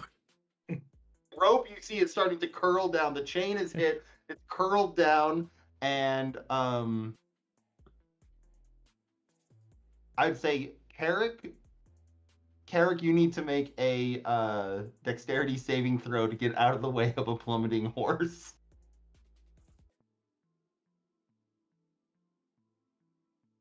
I mean, I see it happening, right? You see he is falling at terminal velocity. you can only see 60 feet up. So make a perception check to see how quickly you react to this.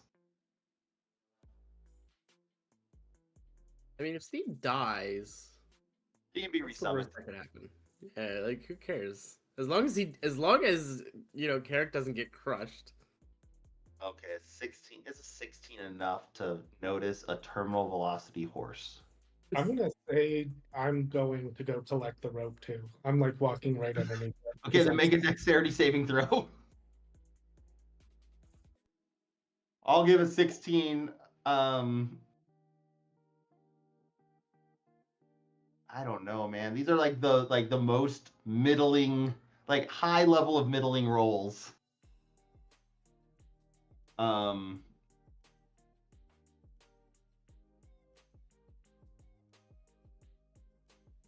We'll say this. I'm totally fine to You take can over.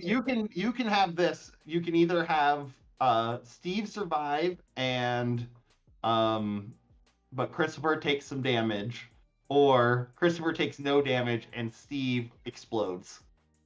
I'm totally good to take damage for this rope. That's how committed I am to it.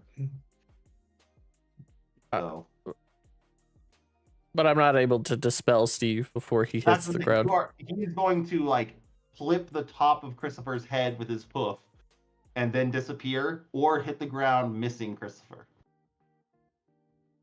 Well, I don't know that we want him while we're caving. So if he'll just hit the ground. Bye, Steve.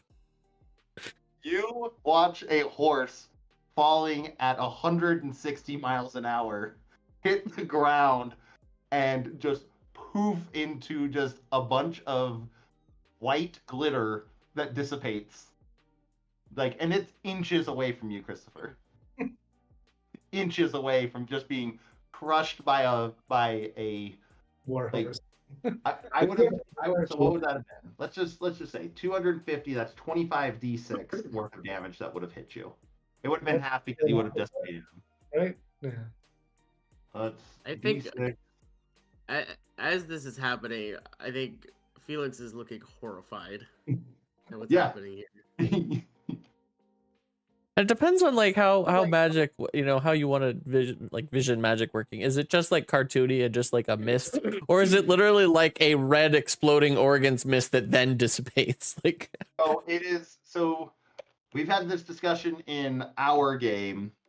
The animals are just like made of imagination and light. They are not. They are. Once going into non-existence, they are like being put back into a different plane of existence. So it's not quite as horrifying as when I sent my dog to go follow a werewolf that it got murdered by. But it is the same. Next time you summon Steve, he does remember that he fell off a cliff. especially for some reason, I summon him behind me and I just turn around and he's just staring at me point blank, just like, fuck you, bro. That's Yes. that's a later problem. We'll talk to Steve later. It better off that Chris didn't take 37 points of damage. Oh, that's not that bad. Christopher, what are you at right now, though? You're muted. I'm at 79, so I There- could have still been at 74 and been fine.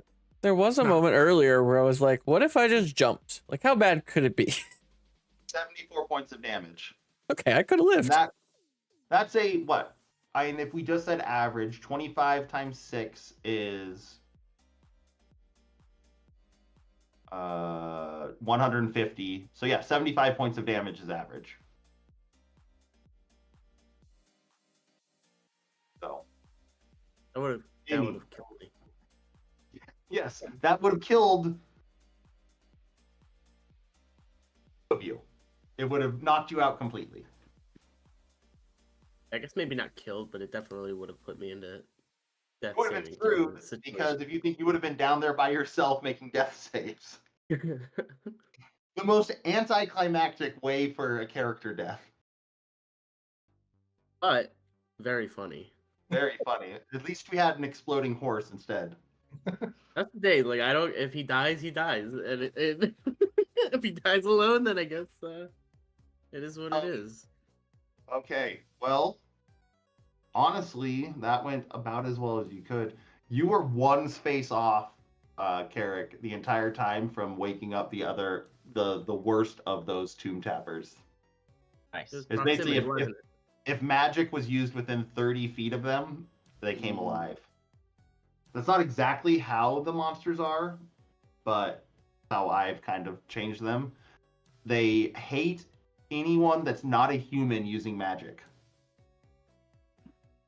And they will pursue that person forever. So if you had woken up and then you guys had jumped down, the thing was going to pursue you the rest of the time you were down here. And the first one you fought had 7 hit points. The second one you fought had 107 hit points. The main one, as it was supposed to, had 140 hit points. Or 240 hit points. So. Wow, that's a lot. Yeah. That would take it forever to kill. Yeah. Even if we had like And- sinkholed it off the into the cliff, it would have just been waiting for us at the bottom. Yeah. And it was, I didn't realize it was immune to pretty much all elemental damage. It was immune to fire and cold, half damage to lightning. I like this monster. So, you guys are back, and honestly, when you guys move just briefly, or are you guys starting to move immediately? People took some hits.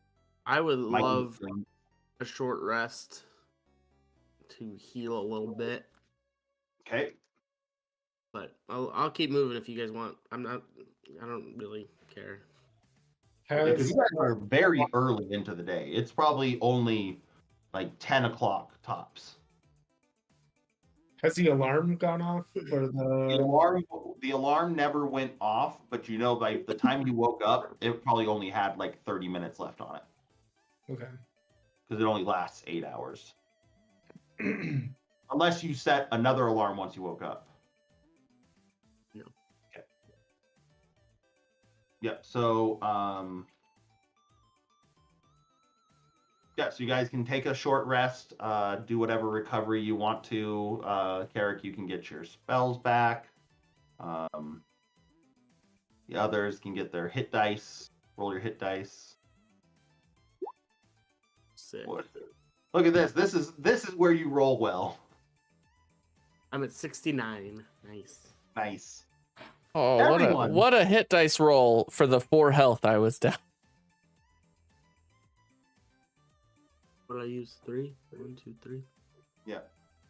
Do I get anything from a crit hit dice roll? Nope. Aw, You get more hit points. You get the maximum amount. I only could heal 4, so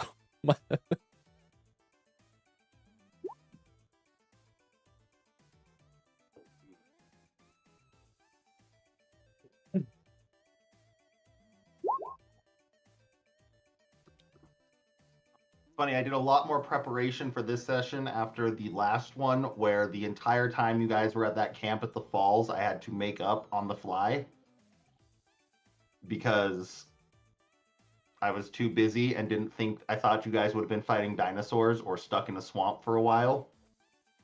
Like, I'll be fine. Nope. yeah, we blitzed those dinos. You blitz just made them slip on ice and ran away. But it's fun. It's almost just as fun just to make it up as you go, even though it's not canonic, or it's not. It makes less sense, but it's as much fun. Because even if I had prepared, I wouldn't have thought you guys were going to blow up the boat. When in doubt, we will blow shit up. Whether Yeah. Well, you don't have any explosives anymore. Yeah. Okay, so you guys take your short rest, kind of lick your wounds a little bit, and continuing down,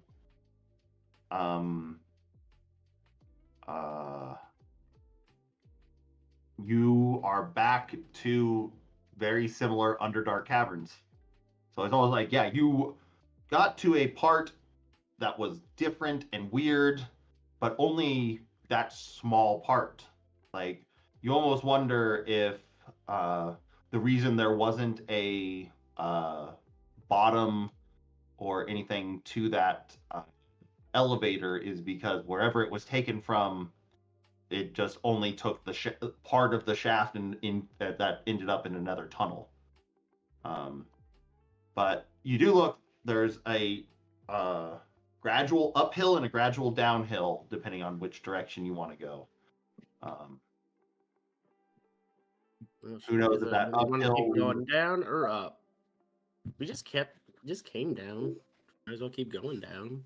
Yeah, that's in general. That's probably what you want, and also you can think maybe that up might have led to the other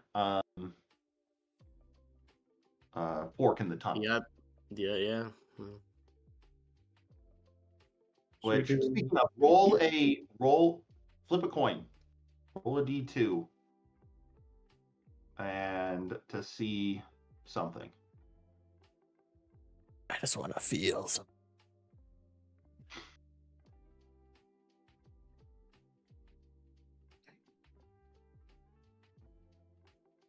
Excuse me. Okay.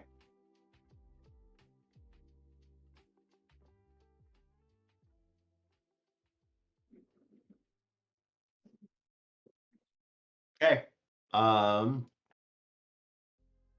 You guys continue going down? Should we set another alarm here? Just, Hey, uh,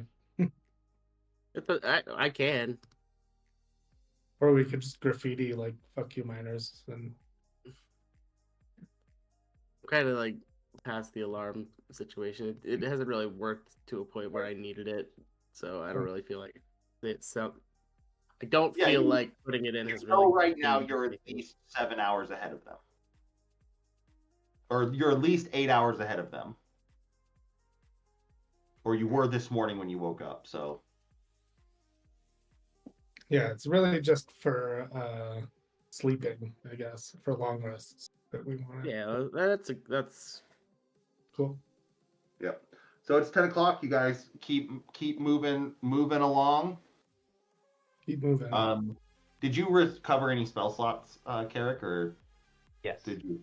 Yes, you did. Okay, just want to keep track of things that have been used. Let's clear this order. Clear. Yeah, so that uses my arcane recovery for the day. Right. Okay, now let's get back to my notes. So you guys continue down, walking through the Underdark. Just it is becoming monotonous.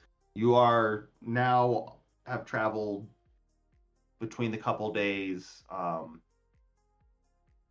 miles, 6 miles down, but about almost 50 miles of distance. However, you do come to another split in the road.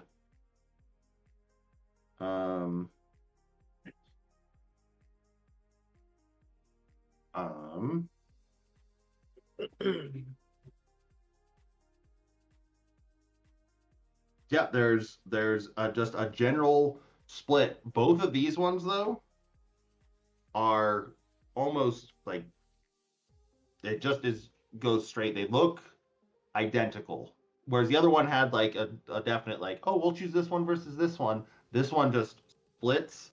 It splits at a very wide angle though, so it's like not running next to it. It's almost a T, not quite, maybe like a 70-degree angle, depending on which direction you want to go.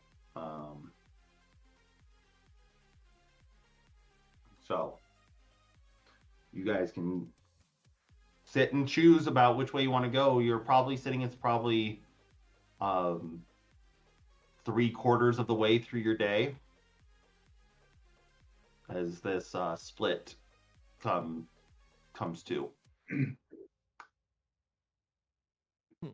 Are any distinguishing things between them? Make a perception check.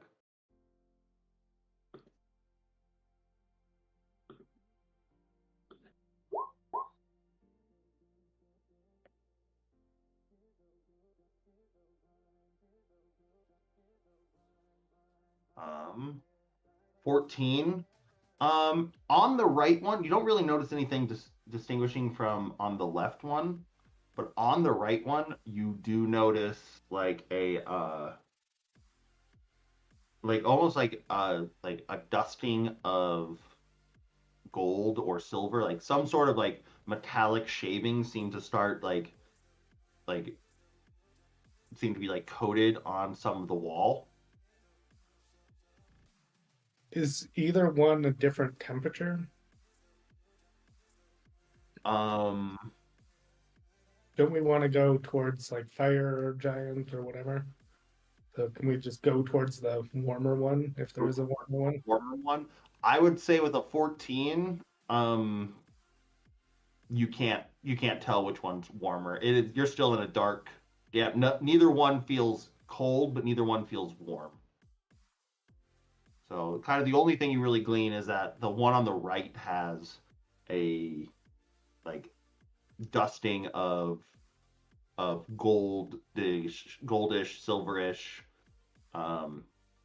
material on some of the rocks. Not a lot, just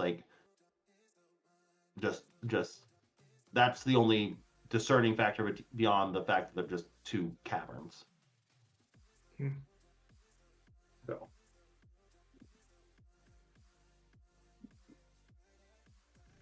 What should we do? Is gold good or is gold?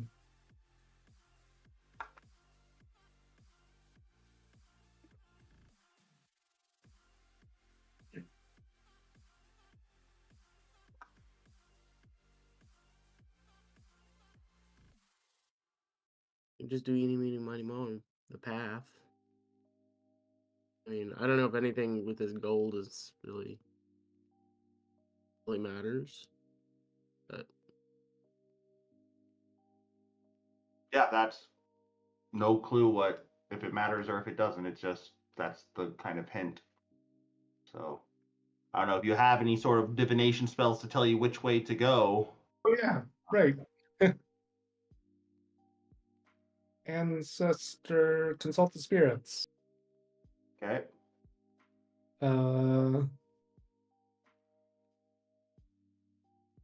augury or clairvoyance? Forget which ones.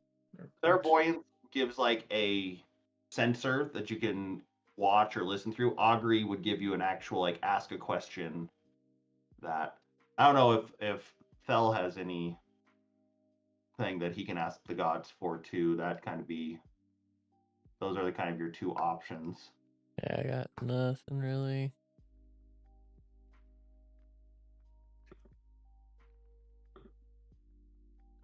Doop, doop, doop, doop, doop, doop.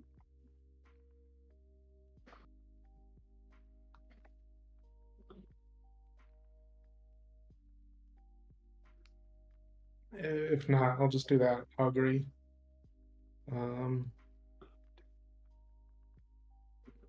Okay. Yeah, read that spell to me.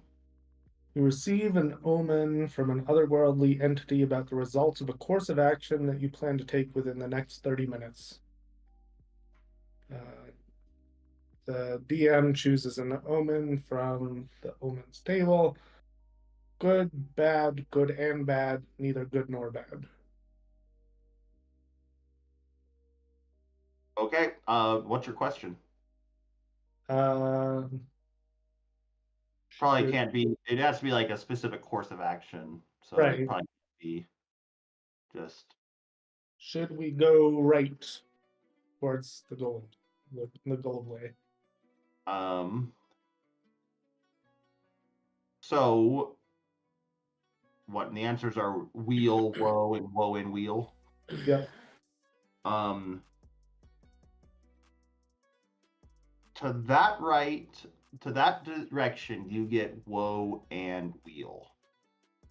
So it seems you will be led. What you get is kind of these visions from the ancestors, almost as if they go down there. There is a lot to gain, and probably for your overall mission, this will work. But there's also danger down this way. It may be a difficult journey down that, possibly. Sounds about right. That's about right. Yeah.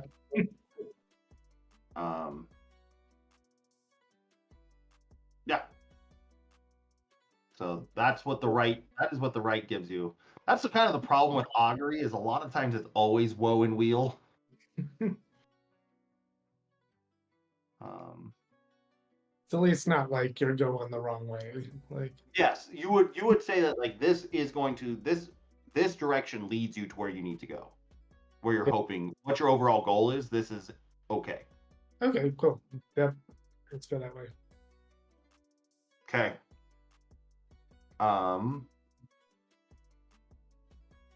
Okay. After a bit, the tunnel kind of ends. The floor and the crystals all kind of disappear. It's been around for most of your journey, so it's kind of odd that it's not there. The only other place that stuff didn't exist was when you were in that granite tunnel with the golem monsters. And the cavern goes from something seemingly naturally created to a solid, like, just a perfect circle tube, like as if something that went from naturally formed to perfectly circular tunnel made by someone or something. This is obviously not just something that exists because of water and erosion, and that something bore this tunnel out. And it's a pretty jarring change. As you walk through, you can see veins of precious metals, like thick bands of gold, thick bands of silver, like crossing through the gold. On the other side, there is just a speckled wall of multiple types of gemstones that seems to have been half carved out by this whatever created this tunnel. But also, whatever, it's not mined out. It's just something went through here, created this with no interest in the what you guys would see as incredibly precious material. Yeah. This is about a mile in. Those veins become only, like, even more pronounced. You're in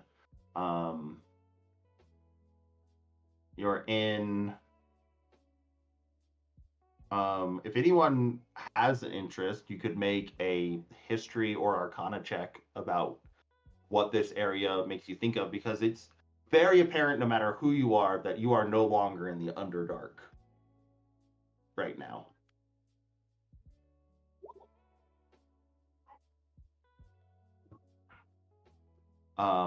Carrick, you would be the person to do this, especially with kind of the research or your current planar existence being a little untethered. Maybe in something you read, or thinking about the other planes of existence, like, this looks much more akin to how the elemental plane of Earth is described, in that it is tunnels oftentimes bore out by giant worms and things like that, that is just rich in all of the precious metals and gems and that we hold dear in our own world, and that you seem to be in a pocket of it right now, and have been for the past mile or so. Jeez. Hey, you want to do me a favor?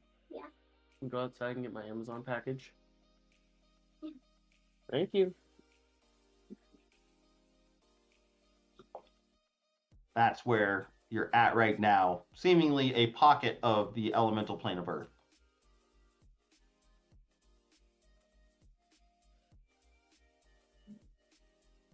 Cool. So we can guess that these tunnels are made by worms. So if another one comes, is it going to fill up the whole space, or is there You- anyone? You don't. A seemingly creature this large made one, so it could make another one. But once again, this is just from what you know about the island, it's just a pocket of the place. Who knows if that worm was miles away when this pocket this was one's created. mine. That one's Mama's. Thank you. Yeah, I totally think you wouldn't have killed the worm. There's no worms here. There's no worms here. Carry on. Tally ho. Tally ho. No one wants to stop and get some gold and diamonds. I mean, we're pretty flush with cash. I think what are we looking for? Like, I forget. I thought we were looking for giants. Yep, giants and an ancient drow city is what you're looking for. Yeah. There's a spear we're after, and Yeah. then yeah. None of that. Like, I don't care about this gold. I want to keep moving.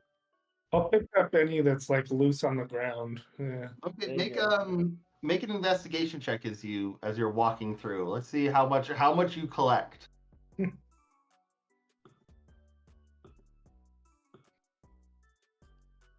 An 18? I mean, that's pretty dang good. You probably pick up a loose like 250 gold worth of gemstones. Like you can just write like you have a 250 gold bag of gems.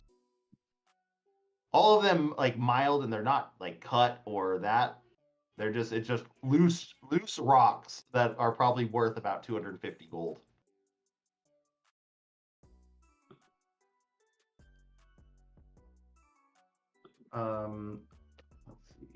Let's see. I'm gonna find something completely asinine to use them on.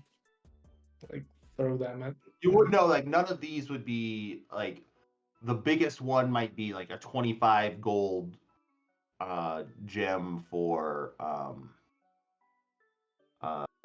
like as far as spell components go. You don't find like a 300 gold diamond that can be used to revivify or anything like that. So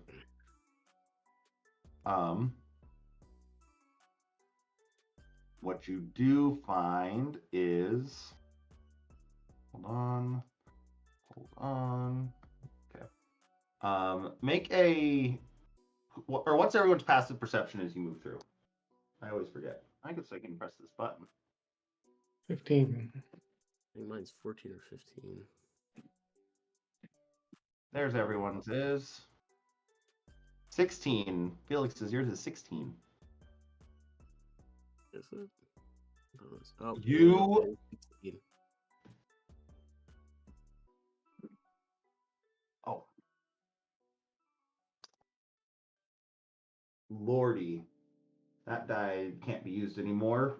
Advantage, and you get a 6 and a 1. You hear and kind of feel like something moving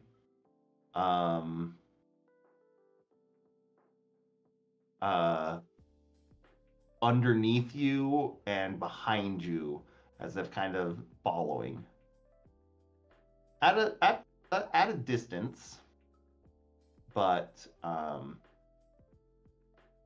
you are being followed. All of you guys kind of notice this thing is not doing well as far as that goes. So you are currently being followed by something that you can't quite see, but you feel a presence. Can I use a divine sense? See if I can get a bead on what this thing might be. Divine sense lets you know if it's Fey, Fiend, Celestial or fiend or undead. undead. Or And also, celestial. yeah, I get if it If it's evil, I get a noxious odor, or good, rings like heaven. You don't really get, it doesn't ring any of those. So it's I guess what okay. Yeah, it doesn't spark any of those specific types of creatures or evil or good. You don't kind of get any sense of what this thing is, or what may be following you. But anytime you turn around, you would notice that you don't see anything. You just kind of like feel like it's almost the earth It's moves a Star little. Wars. I've got a bad feeling about this. Yes. Are you walking inside the worm's mouth right now? You're not. I didn't asteroid worm you. But yeah, you are you're just kind of unsure. It's just kind of a little worrisome. So do you guys just continue? I think we should pick up the pace. Should we Okay. go quicker? I don't know. Yeah, if you guys want to start moving quicker, you can. Yeah, let's move a little bit quicker. It is getting relatively late. If you guys pick up the pace, I need you all to make Constitution saving throws.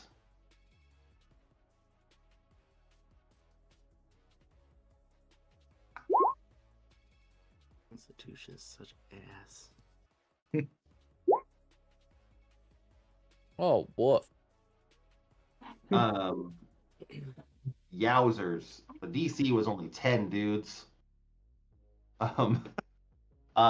You guys pick up the pace and you do feel yourselves like that sense of being watched, of that is going away.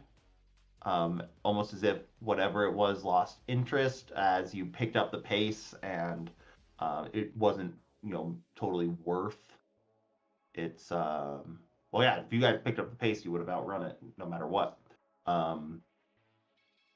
But in that, you are like running through like kind of rough tunnels, like, and it's hard work. It's hard work. Like this, as opposed to it just going down, this place will start rolling up and down. So like you get to these hills you have to climb. There's suddenly a break in the worm's tunnel, or the tunnel that you are going down, that opens to just giant jagged crystals shooting left, right, and every other way into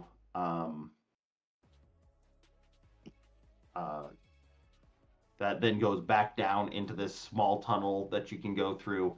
And Carrick and TJ, you are becoming, Carrick and TJ, Carrick and Fell, you are becoming quite tired, like to a level of exhaustion.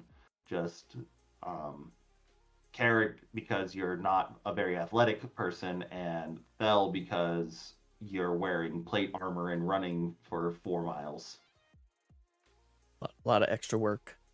A lot of extra work, but you do come to where whatever it was that was behind you, you've outrun, so safe from that or whatever it was.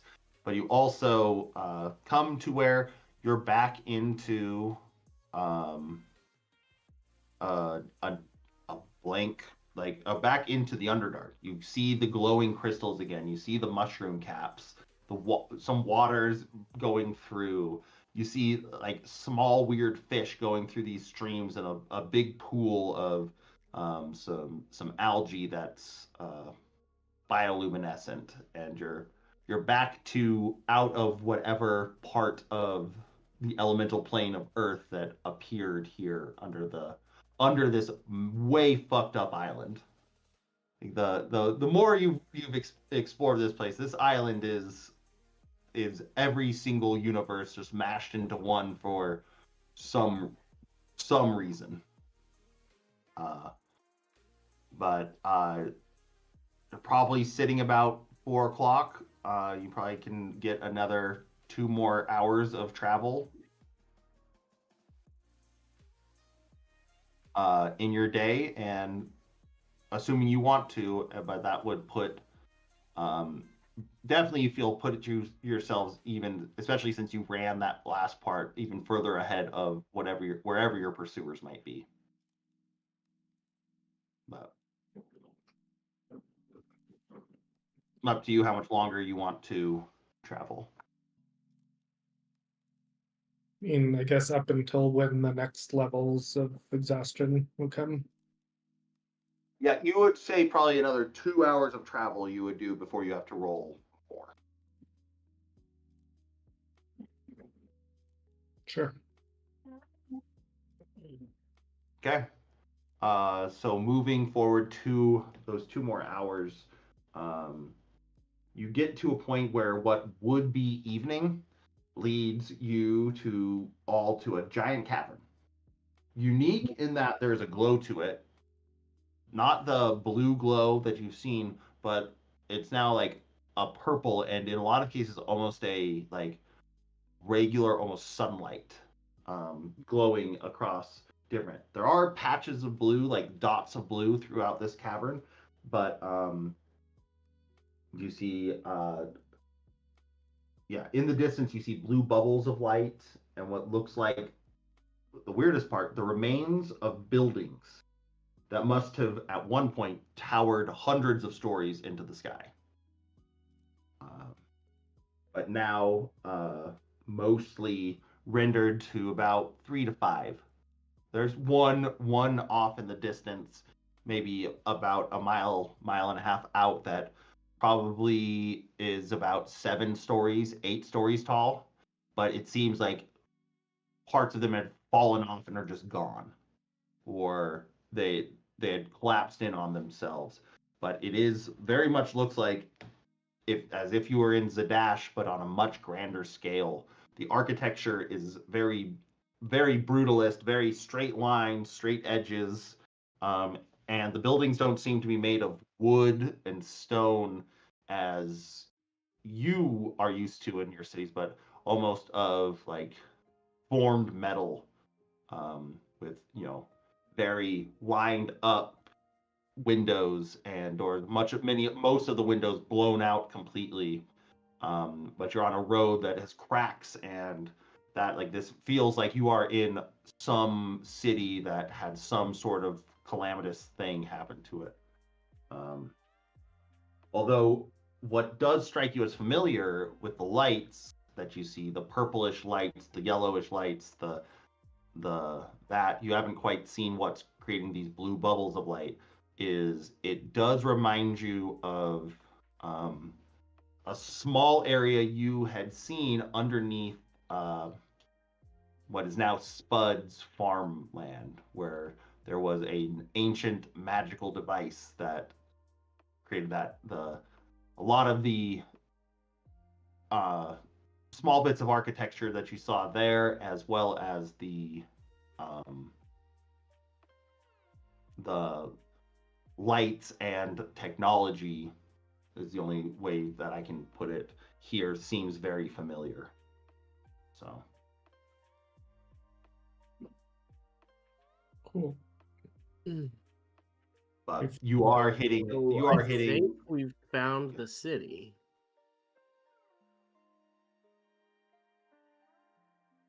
What's the closest building? The closest building, there's about a 4-story structure that's maybe a quarter mile away. That there's even some like weird trees and that are still somehow surviving. Their leaves are green, although there's no sunlight here. Yeah. Should we go explore a building? Like, this seems to be the city, but we don't know what we're doing here, what to look for here. Yep. Make a history check, Felix.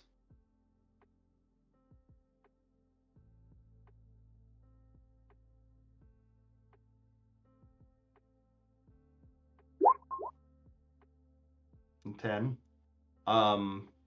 With a 10, I would say you would think that this could possibly be the city you're looking for.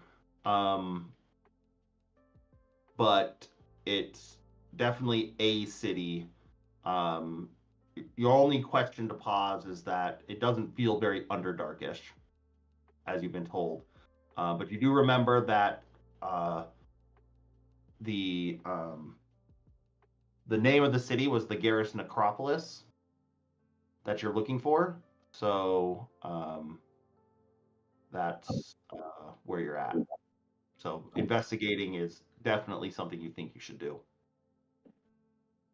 Okay, so maybe we need to see if this is the right city. Figure out some way to identify that this is the right city. So you just head for the first building. Yeah, that's what I think. Second, see where we're at.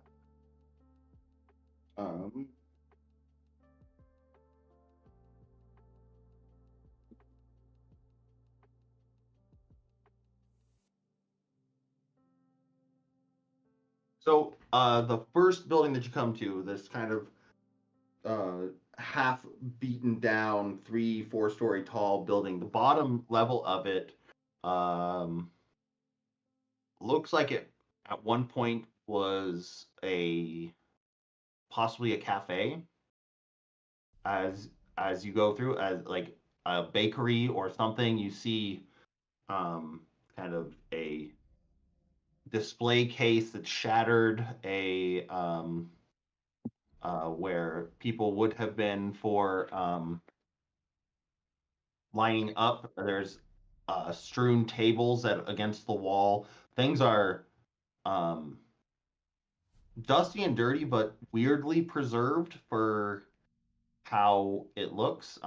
Like if you like put your finger over it, like the amount of dust that's collected seems wrong. So there's that, but is like around to the back at the outside a second entrance to go up into the upper floors if you want to.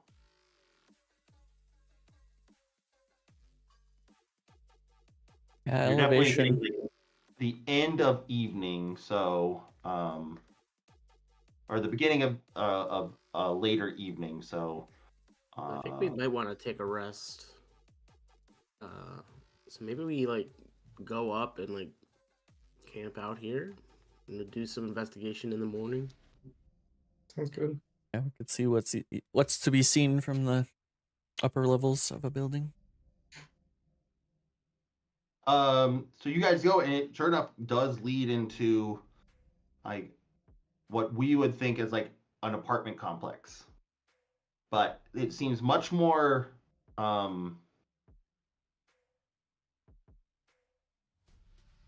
Much more abandoned. like in a lot of them, like you open the doors and there's nothing in there. There's no remains of people. But it just seems more futuristic than what like the complexes that people live in your current times. It's a lot more like regimented, like room. They're all identical almost, and beyond like personal affectations on the inside, much more like mass produced type than like, oh, here's a building and then here's a building, and they're all kind of different in your world because there's the level of urban planning might be wherever this came from a lot higher. This was a planned area, not just like, oh, it was built and then people built around it. Do I have any knowledge, or could I think of any research maybe we've done on Drow history and trying to get an understanding of is this how they would have built their city? Let's see. Very brutalist, you say regimented, utilitarian. Yes, very utilitarian, very like what any video that we would have seen of the Soviet Union in like the late 50s, like that, like straight up and down, utilizing the space correctly. I'll say, since you guys have those dictionaries, or those encyclopedias, you like kind of pick it up. It's mostly about Dwendalian Empire history, but there is some parts of the Drow, and then you know that they do not like the Drow. But reading through that, let you make another history check with advantage, or two people. I'll say two people can roll a history check as you kind of like find one of these small apartments that's empty. It has a room in it. It has a room with a bed. Yeah, one of. Holy moly, guys! I think a 12 though is enough with the help of this book to realize, like, yeah, this is the way the book describes the Drow is much more fanciful, even though they are dark elves. They're still elves, so a lot more is more flowing type architecture, and Ornate. definitely what? More ornate. Yeah, more ornate, and that this honestly this type of architecture more reminds you of things that you would like where Zadash would be, like if they were creating a new Zadash, it makes you think more of a like more human driven like efficiency versus beauty and grace from the book. Eric, you're just tired because technically you would have disadvantage on that roll. Yeah, so it could have been even worse. Yep. So yeah, at least initial glance, this does not seem like perhaps the city you're looking for. It just is another pocket of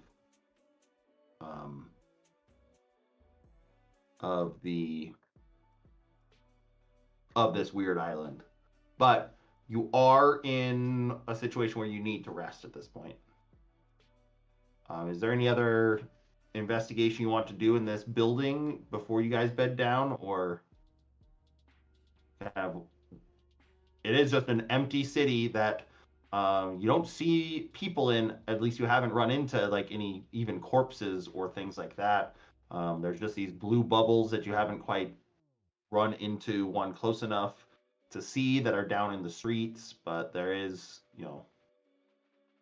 glowing lights. These like it's almost like the street lamps are still on in this city, and they're glowing in some level of magic.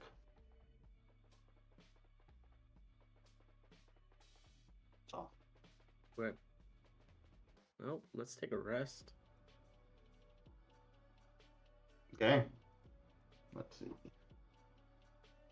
You get half your hit dice back, right? Yep.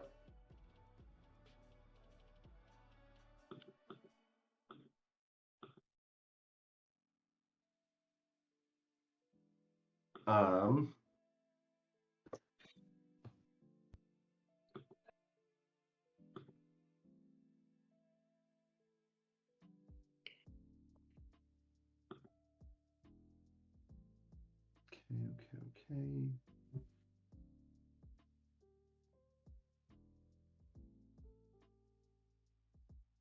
Yeah, dude. Are people taking watch?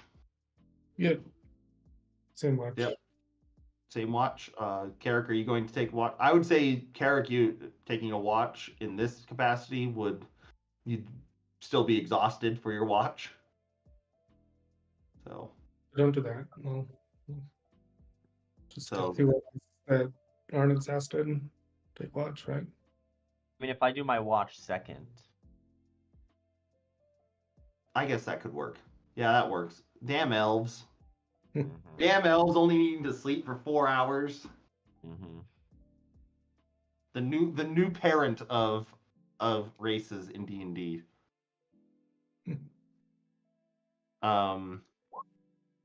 Okay. You, Christopher, this place is just odd and kind of creeps you out. You are used to wandering the tundra and that for so long, and you are shoved into what feels like a metal box right now. Like the bed is just this cot with a now completely dilapidated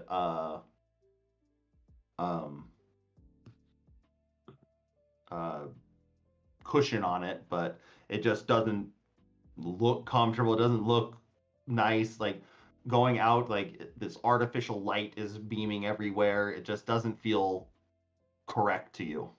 So you don't really notice anything.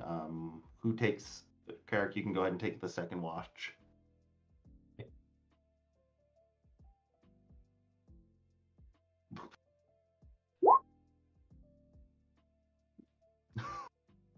Same.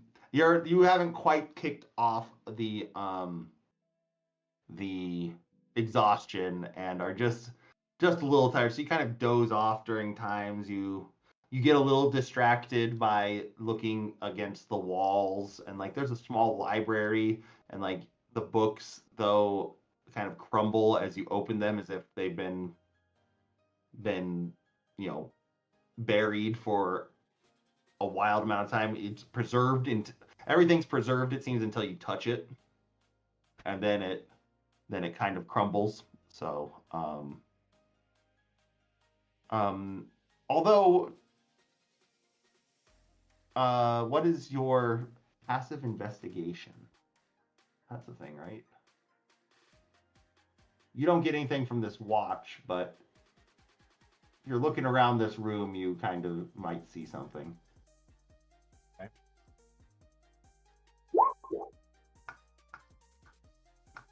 13. 13, you looking at that crumbled book, you it's not enough to like piece it together to maybe rewrite it, but this book was without a doubt a spell book at some point. Like you see like depictions of like some sort of runes that you recognize, and it's what's kind of wild about it, even in like you are in a very humble abode. The spell that you kind of like piece together, at least one of the spells in here, is very much related to like your gravity sinkhole type spell, like magic that you had never heard of until recently.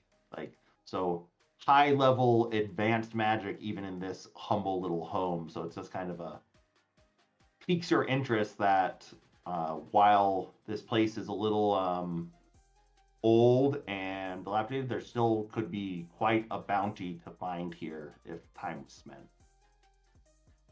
But because you get in your own head about that, especially like seeing a spell that quite interesting to you in your pursuits, you don't notice anything in your surroundings that might be happening. So. You all awake. You can take away your level of exhaustion. What do you guys want to do for the next day?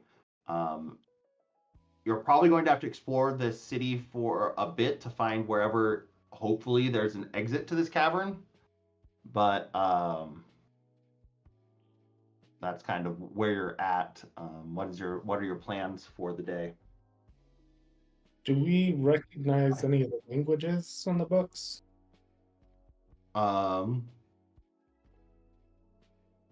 Many of them are in some sort of common, but it seems like a common almost laced also with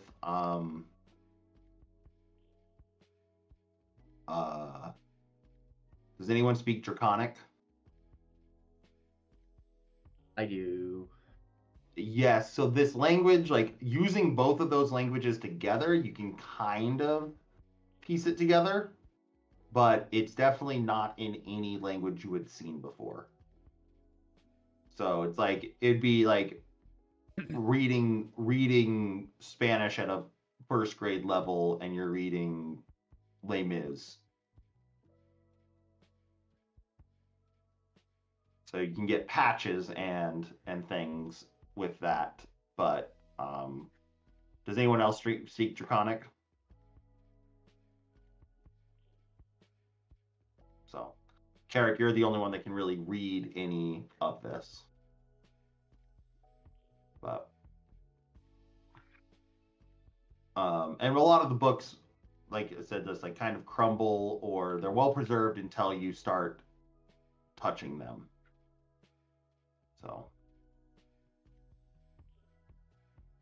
So I have comprehend languages that I might be able to use. I yeah. don't, like, but if Carrick can like read it, maybe he should just read it. Yep, I would say anything to comprehend reading it. If Carrick does, it will be a disadvantage. So that's kind of, he can do it. He just would be a disadvantage.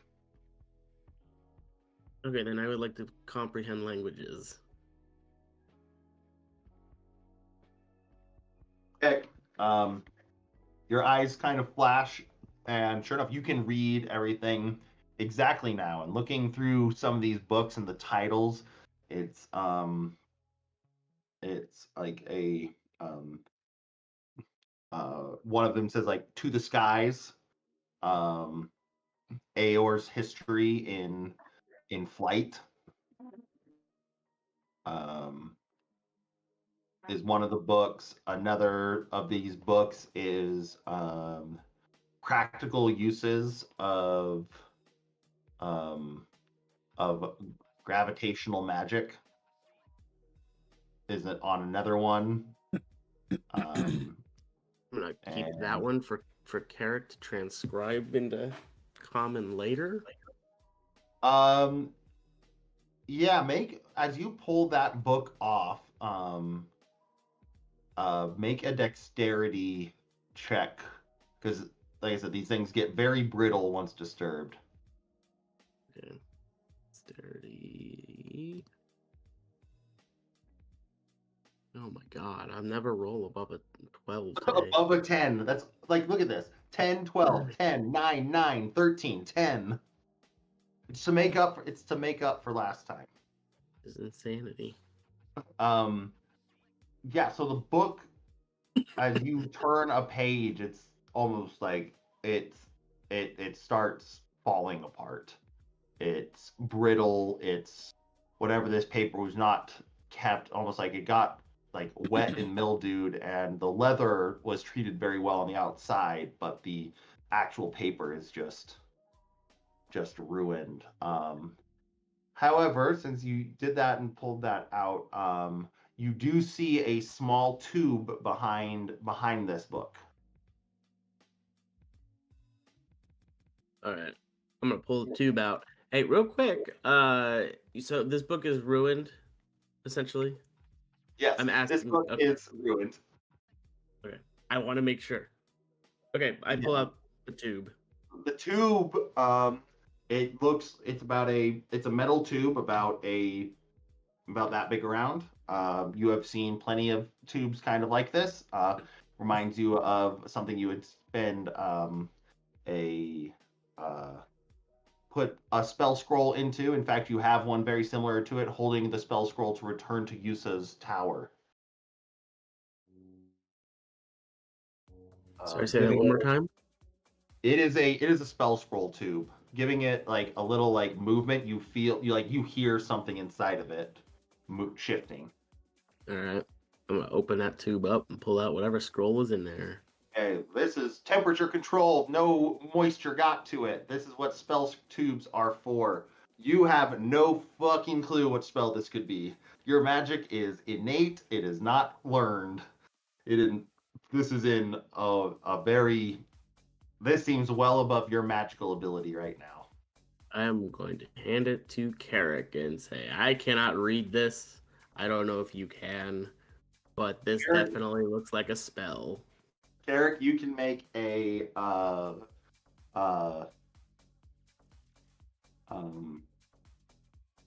Arcana check to see if you can recognize. I'll give you advantage on the check because you know a certain level of gravity magic.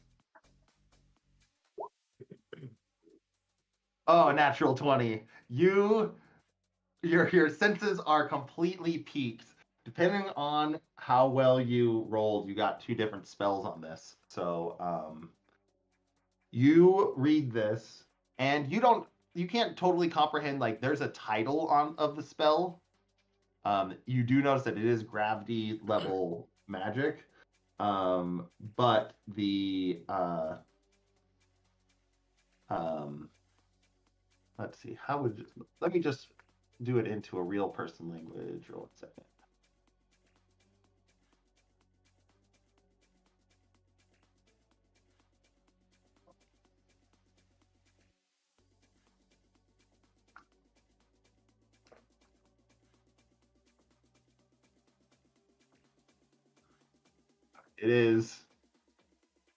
This is the spell. I'm just putting or I'll put it in the chat of this.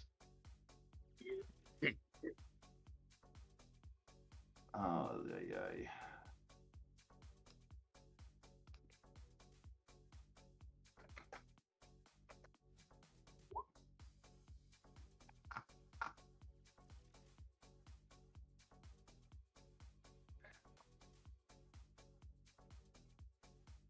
This is the spell you got. Fissure de la Gravité. You can look. This is what it says there, and what you can put it down is the name of the spell, but it is Gravity Fissure is the name of the spell. Okay. And just transcribing this spell requires twice the time and twice the money of normal. Just like any of the Dunamancy spells that you've gotten have required that. Okay, so this is a 6th level spell. So I don't think I've done a 6th level spell. 6th level spell would cost 50 or would cost 300 normally, so this will cost 612 hours of transcribing. Okay. And you probably can't do it down here. You would not have the materials to do it. Yeah, I'll just make a note on my list. On your long ass list of spells, you have like 78 spells. Yeah. Get to 100, man. Something might happen if you get 100 spells in your book. We'll get there. Yeah, so with that, Carrick, your interest is incredibly peaked. Like, this is your favorite spell that you have learned since coming to this land of Exandria has been this gravity sinkhole, and this just seems like that, but on a different level. I think I'm just like staring. I was like, "Is this good? Like, this is good, right?" Yes. Yes, thank you. Just since it's fun to say, I'll read the spell. You manifest a ravine of gravitational energy in a line originating from you that is 100 feet long and 5 feet wide, so like a lightning bolt. Each creature in that line must make a Constitution saving throw, taking 8d8 force damage on a failed save, or half as much damage on a successful one. Each creature within 10 feet of the line, but not in it, must succeed on a Constitution saving throw or take 8d8 damage and be pulled towards the line until the creature is in its area. So it's like a lightning bolt that has a wider effect and pulls things into it. So. And it requires a fistful of iron filings. Nice. Well, not for you because you just cast out of your book, but Yeah. It is fun to So- imagine. so yeah, better gravity sinkhole is what you just got. Yeah, with that, this house, like, it is a little intoxicating that you found something this wild in this mundane of a house, and that there might be much more stuff here that you could find. Like, What kind of time wherever table this was it? place I don't came remember. from was in hyper advanced. Like, this level of magic And especially like you now thinking about it, I'll give you that with that natural 20, like looking at this spell in this mundane house, looking at these lights that are still on, like creating permanent magical effects is not an easy thing to do. And the fact that these are running in a city that the books are old enough to disintegrate when you touch them, and there's still magical lights that are on. Whatever this city was hyper advanced, beyond anything that you.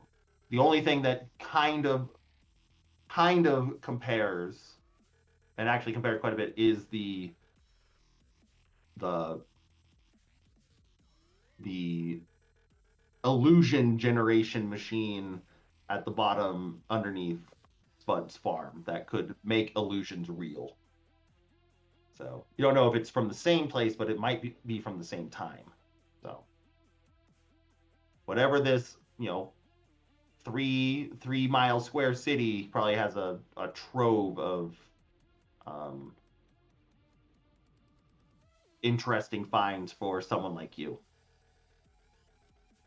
So, but it is definitively not the city you're looking for.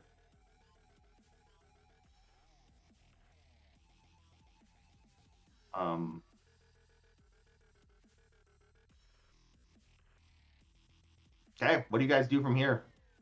You can start reading everything around the signage and stuff, Felix. So just there's other things that if you're interested in reading things, I can call them out and tell you what they say. Is there any indication of like where we should go? From inside here, you would probably have to like read some signage, but there really isn't. The city is too big for you to like see like straight across the way. There's another pinprick of a tunnel. You kind of just need to find where the city ends and where the Underdark begins, because of all the other places you've gone through, they seem to be these smaller pockets. So there's got to be like this was just probably dropped in the middle of the cavern system that you're walking through. So there's that exit probably is somewhere, but how big is this city that got ripped out and planted here? The building you said was taller, the like 7-story one. Does it look any different, or is it just like more of it was captured in the rift? It looks more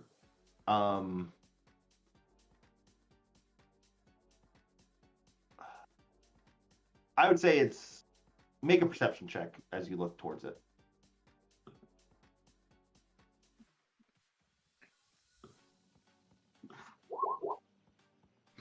Another fucking 10. It's hard to tell. Everything here just kind of looks the same. Whether it's the amount of damage that's been done, you would have to go and look inside, because from the outside it looks relatively similar. We just go check that one out next, the bigger one, or should we just keep going? Yeah, you guys are going to have to explore this area because it's too dense for you to see. So maybe getting up to higher ground and being able to see over everything, you could find the other exit. That 7-story building, is that the tallest structure that we have in sight? That's the tallest structure. That's double in size. Most of the other structures. Yeah, I would think we definitely need to get to the top of that and see what we can see. Okay. But I think we maybe slow our pace to like not slow but cautious. I don't know. I mean, we haven't run into anything or have any indication, but more not necessarily cautious. Just make sure we don't miss anything. Yeah. Do you want to roll stealth checks or not? Is essentially the question. I mean, I don't think we've had reason to like. No, not that slow. No, feel not like that we way. need to roll stealth checks. I just The mean only more thing like that, like, eyes given us any- peeled for interesting things to investigate. Yeah, that's I think the interesting thing, but like Okay. we could backtrack and go back to where we came from. We could look to see if there's any signs that tell us anything about anything, any maps that we could find, or anything of the Underdark or where we're at. 'Cause right now, we're really flying blind. Yeah. That would be like the only thing I could think of that we could try and do is like try and find some kind of map to maybe give us some clue or Yeah. indication of what the hell to Unless go. it's clear from the top of that building where this city abruptly ends and like the general area we should head to try and find the next path. Maybe we do that. Maybe we go to that the tall building, see if there's Okay. any like any clear path, and if not, maybe we look for a map or something. Okay. Perfect. So you guys start heading out towards there, and you are moving at a slower pace, and you're able to like read these different signs. There is signs there. It's like the sign outside where you were was just said like Fizbin's Bakery. This was a bakery. There was this. There's kind of road signage that's pointing to like city center.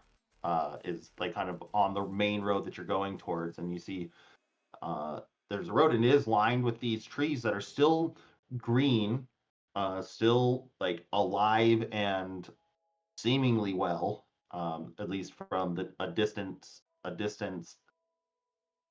From a distance, it looks like the trees are alive and well. Lights are on. You really don't need that much torchlight because the light is like kind of like walking down a residential street in night that has street lamps. Um, they're good, and it is like kind of the scale of what this city must have been is almost staggering. And you follow these signs that saying like city center to the city center, and you get to this main central like it's like a road like kind of turns back around on itself, and then there's a big city square with a fountain that is not running with water, but is sitting there in the center um, of okay, of um, of this area, um, and then like from the other areas, it like points to something that says the Genesis Ward going off to your left. You don't know what cardinal direction is right now. See things going off to the right that says to the Cognosa Ward, and then straight ahead it says towards Civic Center, um, which seems to be pointing directly to where the at the end of this road that taller 7-story building is. So putting that together, you sense that like this is possibly like one of the civic center buildings, so administrational and things like that may be in here. And sure enough, do you just continue going that way, or do you want to stop and look around at anything else? You do notice, and they aren't everywhere, but you do see these blue bubble pockets that you can't, they're kind of opaque, so you don't totally know what they are or what could be in them or things like that. They remind you of your tiny hut type of thing. And they kind of like dot, especially in this area around the fountain, they dot the area. But other than that, it's still just barren and almost like deadly silent. So I say we keep making our way to the tall building. okay. Um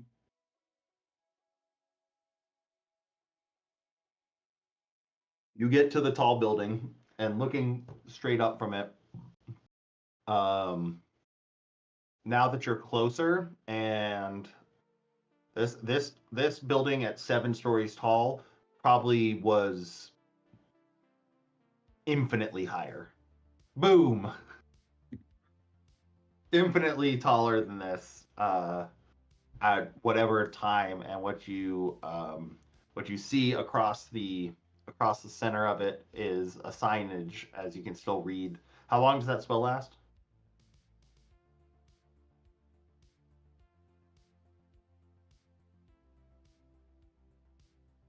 Your reading spell, is it an hour? Oh, sorry. Yeah, I think it's an hour. I didn't know you were talking to me about that. Yeah, I think Comprehend languages is.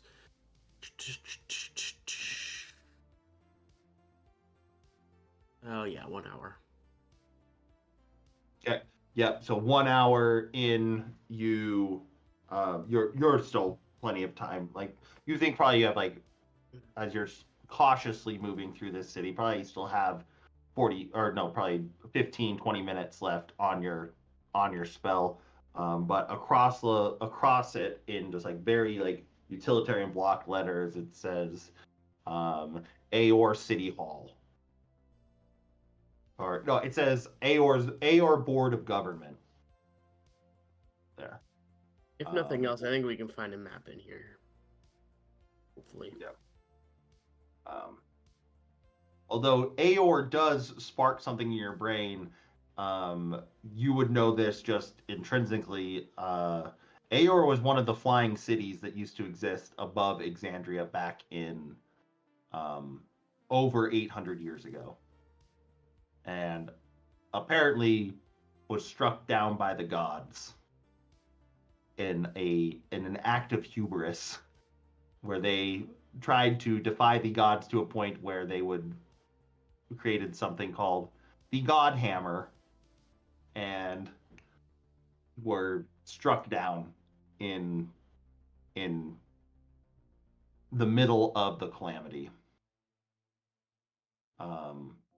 So interesting. A little bit more information about where you might be right now.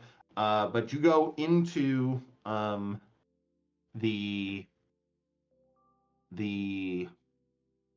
city hall building. There's a just front reception area, and inside of that front reception area, one of those blue bubbles is over the front desk.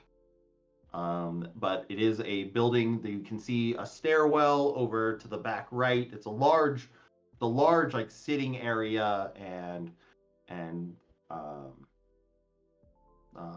probably at one point was very well adorned, but kind of seems to be put to ruin. Couches and chairs are flipped, things like that. You do see these two just like open doors that are straight shafts going up in the back of the room. So that's kind of where you're at right now. I wanna poke the bubble thing. Okay, getting close to the bubble, you see inside of it. As you get closer, it is not totally opaque. It is pretty kind of like a frosted over snow globe, but you can see through if you put yourself like real close. You see two people in there kind of locked, like with their hands over their heads, and or one is like that, and the other one looks to be like trying to like quickly move out, like, and on their face you can see a pretty definitive look of fear on their face.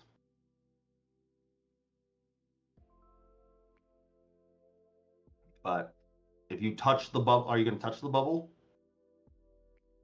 I'm gonna poke it with my dagger and kind of. Yep. Tung, tung, tung.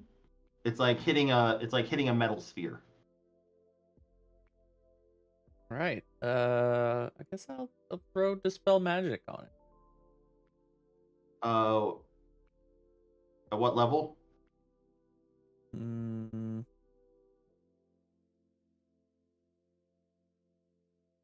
I think you can only cast it at third level. that's true. Yes. So I guess third Yep. level. So at third level, you kind of put your hand on it, try to dispel this bubble. The spell ripples. Make a Constitution saving throw.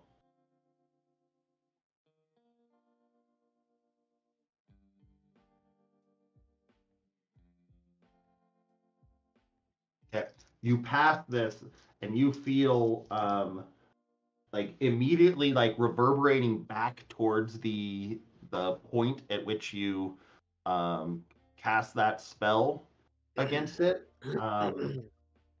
It rockets back into your arm, like almost like you feel like your entire arm that you put on to dispel sees up for a second, and you take 6 points of force damage. As if this, whatever this bubble is, completely repelled. Didn't just like, your spell didn't only not work, it was completely repelled. Like, almost hit by a ricochet because you fired a bullet into a metal ball, or into a metal sheet, and caught the shrapnel. But with that, make a religion or arcana check as you cast that spell.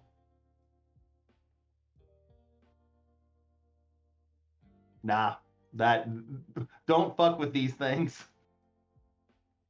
Or I would say with 10, at least you would say, well, my magic comes from the divine. These things definitely aren't affected by that type of magic.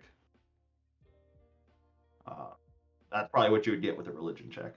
To dispel I do spread the information. There's people in here.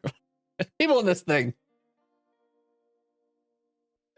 Yeah. So now that you are in the center of this foyer,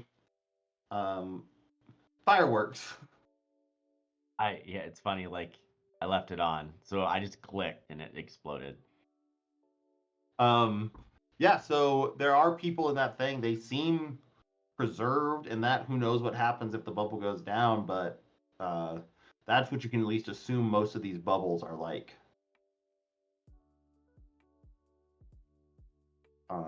There are one or two other bubbles of these just in like other corners of this area, and that's what's also kind of weird. You haven't seen a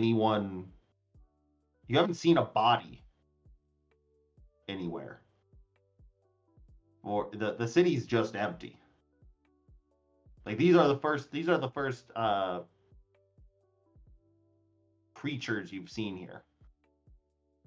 So he could see them when he like pressed up against the bubble. Is that what happened? Yeah, you have to get very close. It's like Very it's like a frosted ball. And what kind of people are they? They look humanoid, like probably an elf or a human or a half elf, like nothing crazy. They're in relatively nice like suit attire, like robes and fine clothing.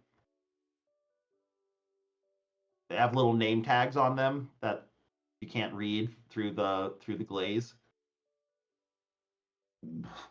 If I walk up to the bubble, and I try to talk to them, do I feel like they can hear me? What do you say to them? I say, are there any more gravity spells? There is no reaction from the I can say it in Draconic because that was more or less what it was like, right? yeah, you try a couple things, it doesn't work. Doesn't work? Okay. Yeah.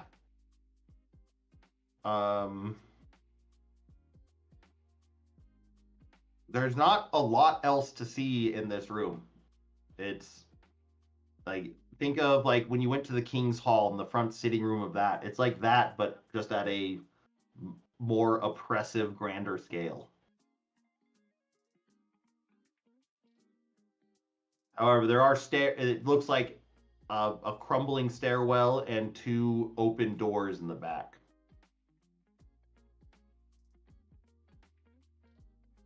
Is there any there any indication of like any kind of map anywhere, or do I have to go upstairs?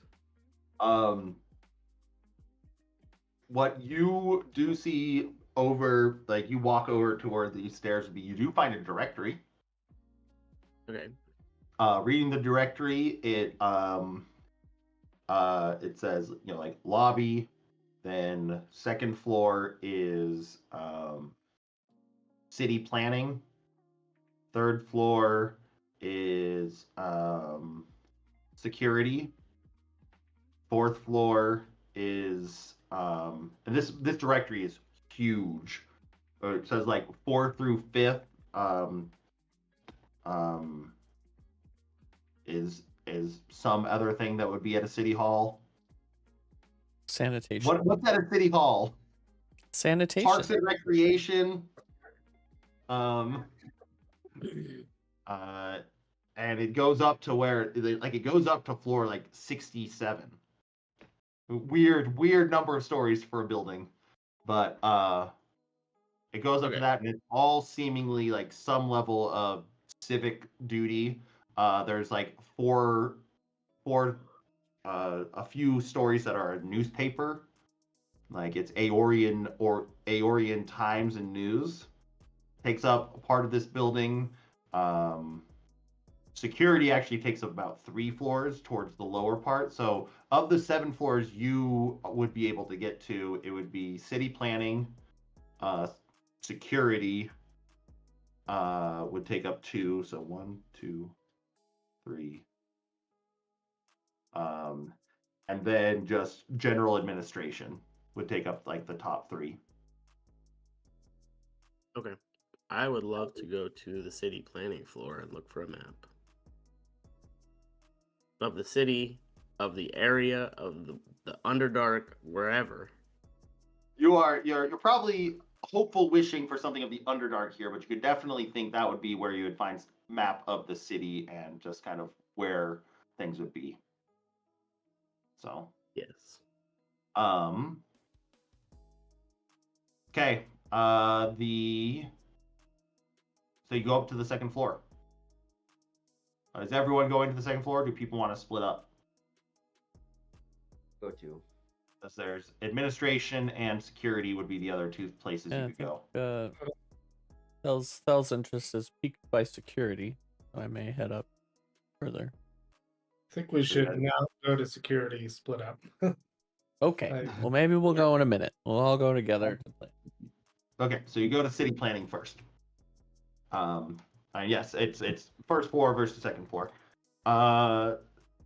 So you all get up to the second floor.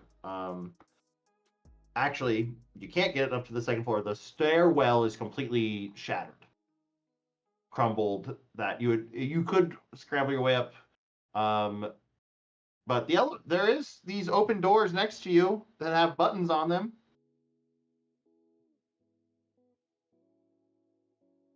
I stab one with a short sword. I love this. This is like a Encino man going to the 7-Eleven. Yeah, when you press the button, the light, sure enough, a purple glow lights up, and the doors are already open, but there's like a small, like, as you press the up button, and there's a small room you can go in. Do you take the elevator up? Do you need to make an intelligence check to operate an elevator? Yes. Probably not. You've been on much more rudimentary versions of these. But you're able to press easy enough to figure it out. Press the button. Carrick, you would find this pretty interesting because there are no cables or things like that. Speaking of the gravity magic, like, you feel just like, and once again, kind of astounded by the amount of arcanotech that would have to exist for this is so far beyond your capacity for magic that you're baffled. something even as simple as a lift that is completely controlled by magical effects. Nice. So you're in like Carrick's wet dream right now. You guys get up to the civic planning. The doors open. There's another little ding, and a voice goes over in a language that none of you can understand that says city planning. And you're out into this main lobby. It looks to be there's like an open, like another small lobby, and then a bunch of desks, and like think of like the most boring ass office room. Think of what you think of when you want to go get your not your driver's license, but like a marriage license. Like city halls are boring as hell. This is that place.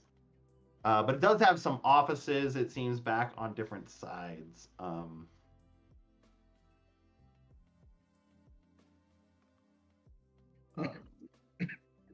Uh-oh, I need a stat block.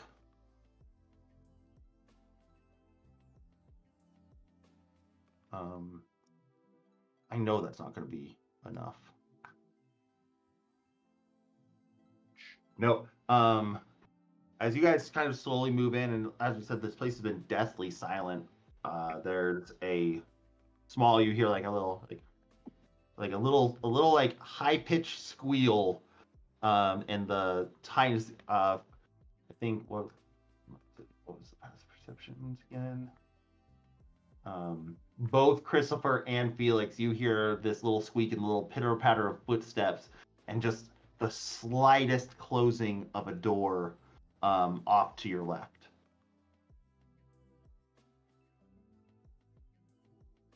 I've got my mace ready. Okay. I'm just gonna follow behind. As we walk to the left, walk it to the left. Walk to the left to where you heard the noise. Are you going stealthily, or are you just charging in? I wouldn't say stealthily, but not like more like hello. The eternal question: are you going stealthily? Hello? Who's there? We've had no reason to go stealthily, even though we heard a noise. Like, I don't know. Yeah, we ain't scared, but we were like, call in response. Yeah. Okay, call and response. You say hello. Make a persuasion check.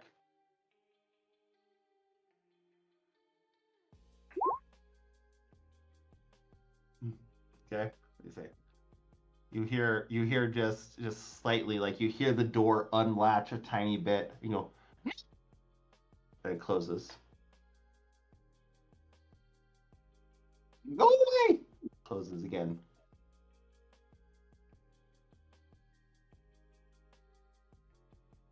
We're not gonna hurt you. We're just trying to find a map.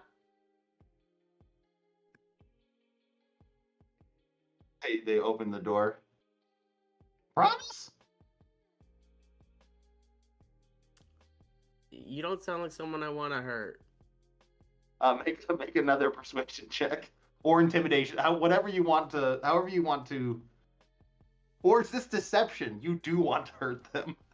I don't You know. can go any one of those skills you can use.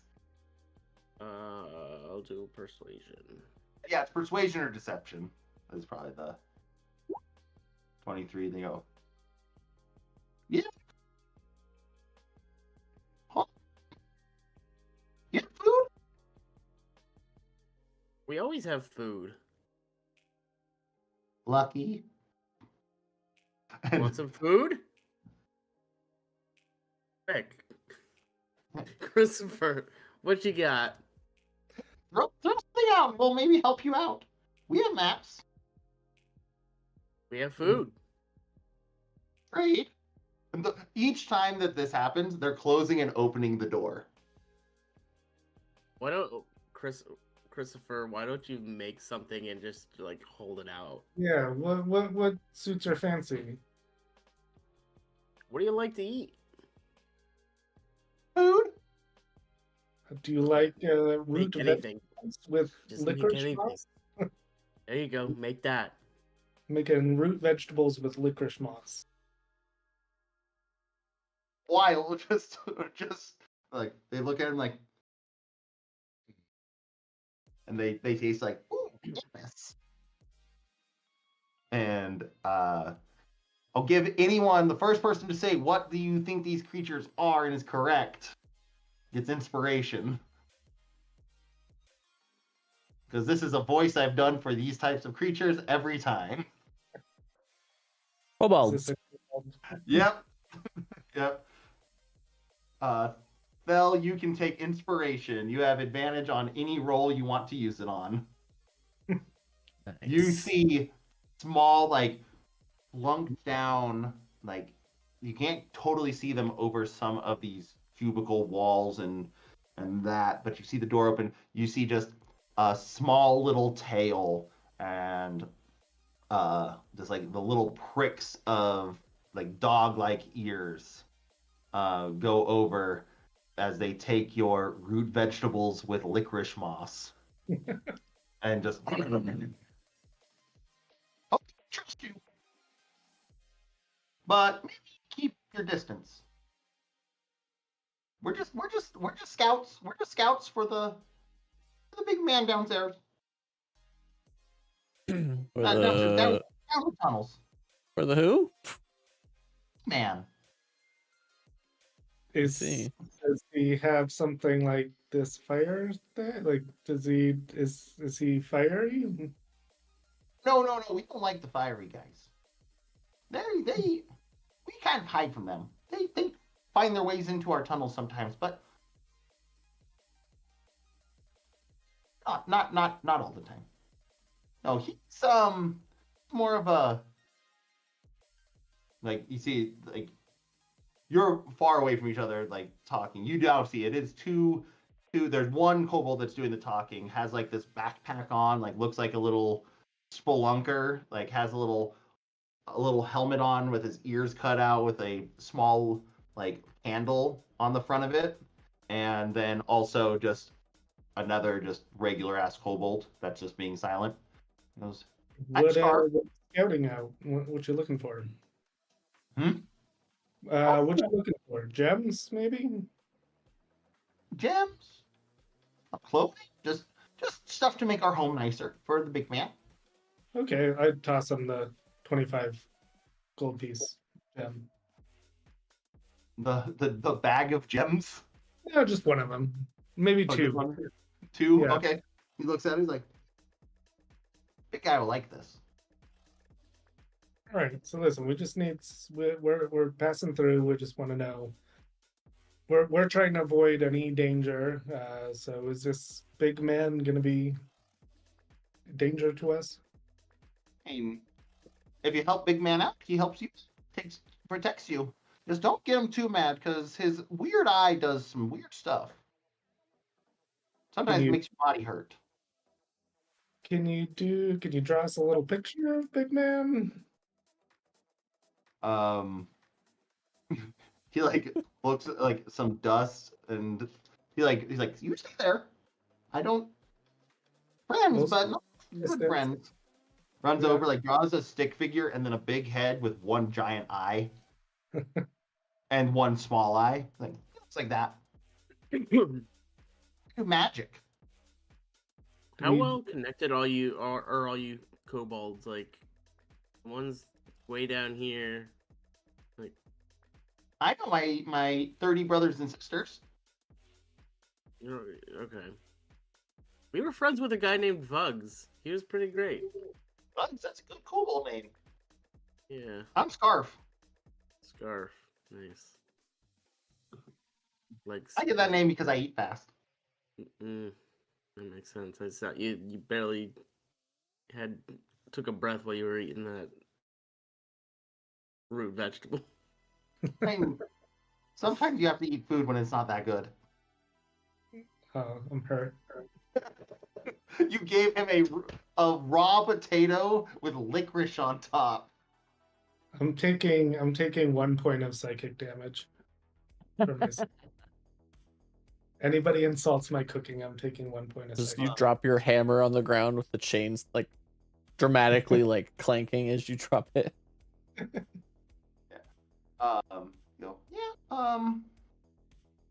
So you would know where the tunnels that lead further down would be from the city then, yes? Oh, of course. That's what we come up. We come up to look for things. Obviously, big, weird city just has so much things. You just gotta be shh. Why do we- Shush for what? I'd like to make a proposal to you guys. Scarf, are you the leader here, Scarf? Yeah, Silent's just here.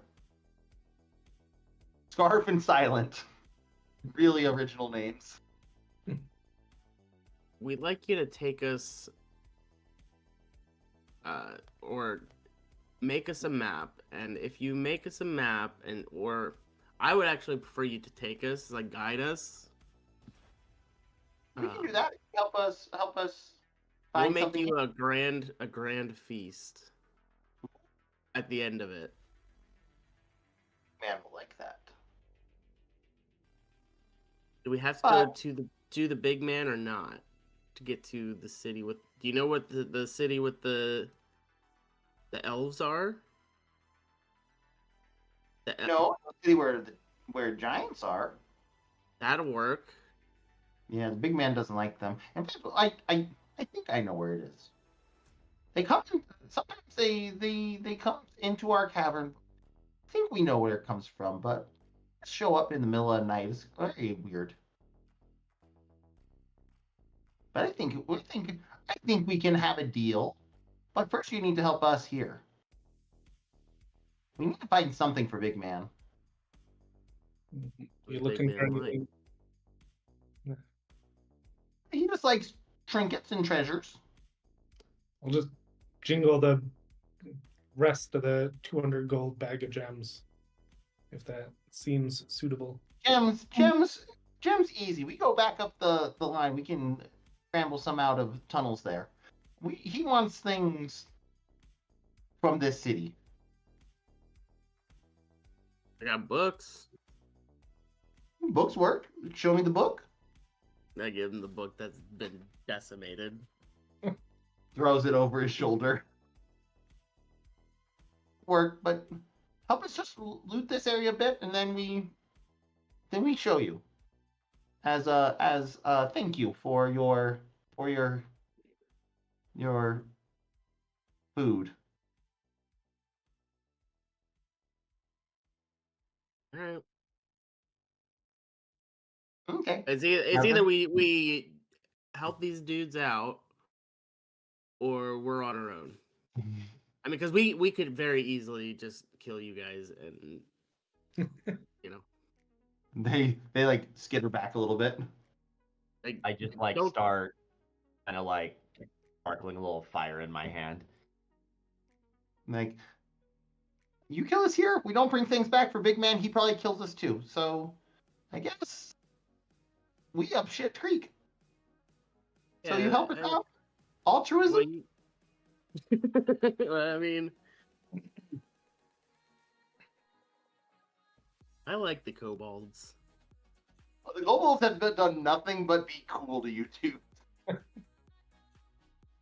And Thel still probably has guilt from the 3 that he just cleft off all their heads in one swing 100 years ago.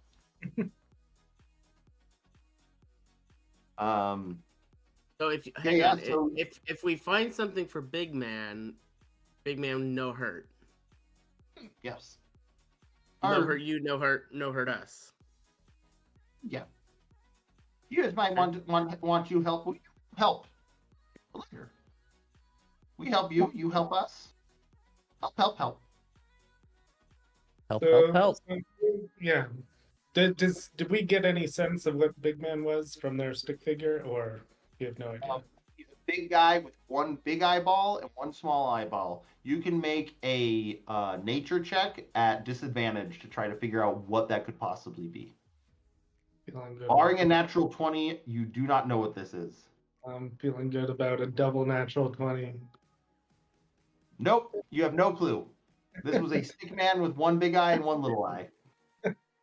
That's a pretty damn good roll for disadvantage. But though. but the only thing you would know is that he can do magic, and his eye can make you feel weird. Okay. Which, honestly, if And, any of you can figure out what that means, I'd be pretty impressed about what creature you would figure this out to be. But okay. Anyway, so you guys reach an accord with Silent and Scarf, the kobolds, who just need to bring something back. These two. That's just these two. They say small parties are better. Too many alert the creatures outside. What creature is outside? Oh, there's these green bear ones, or green bulky ones.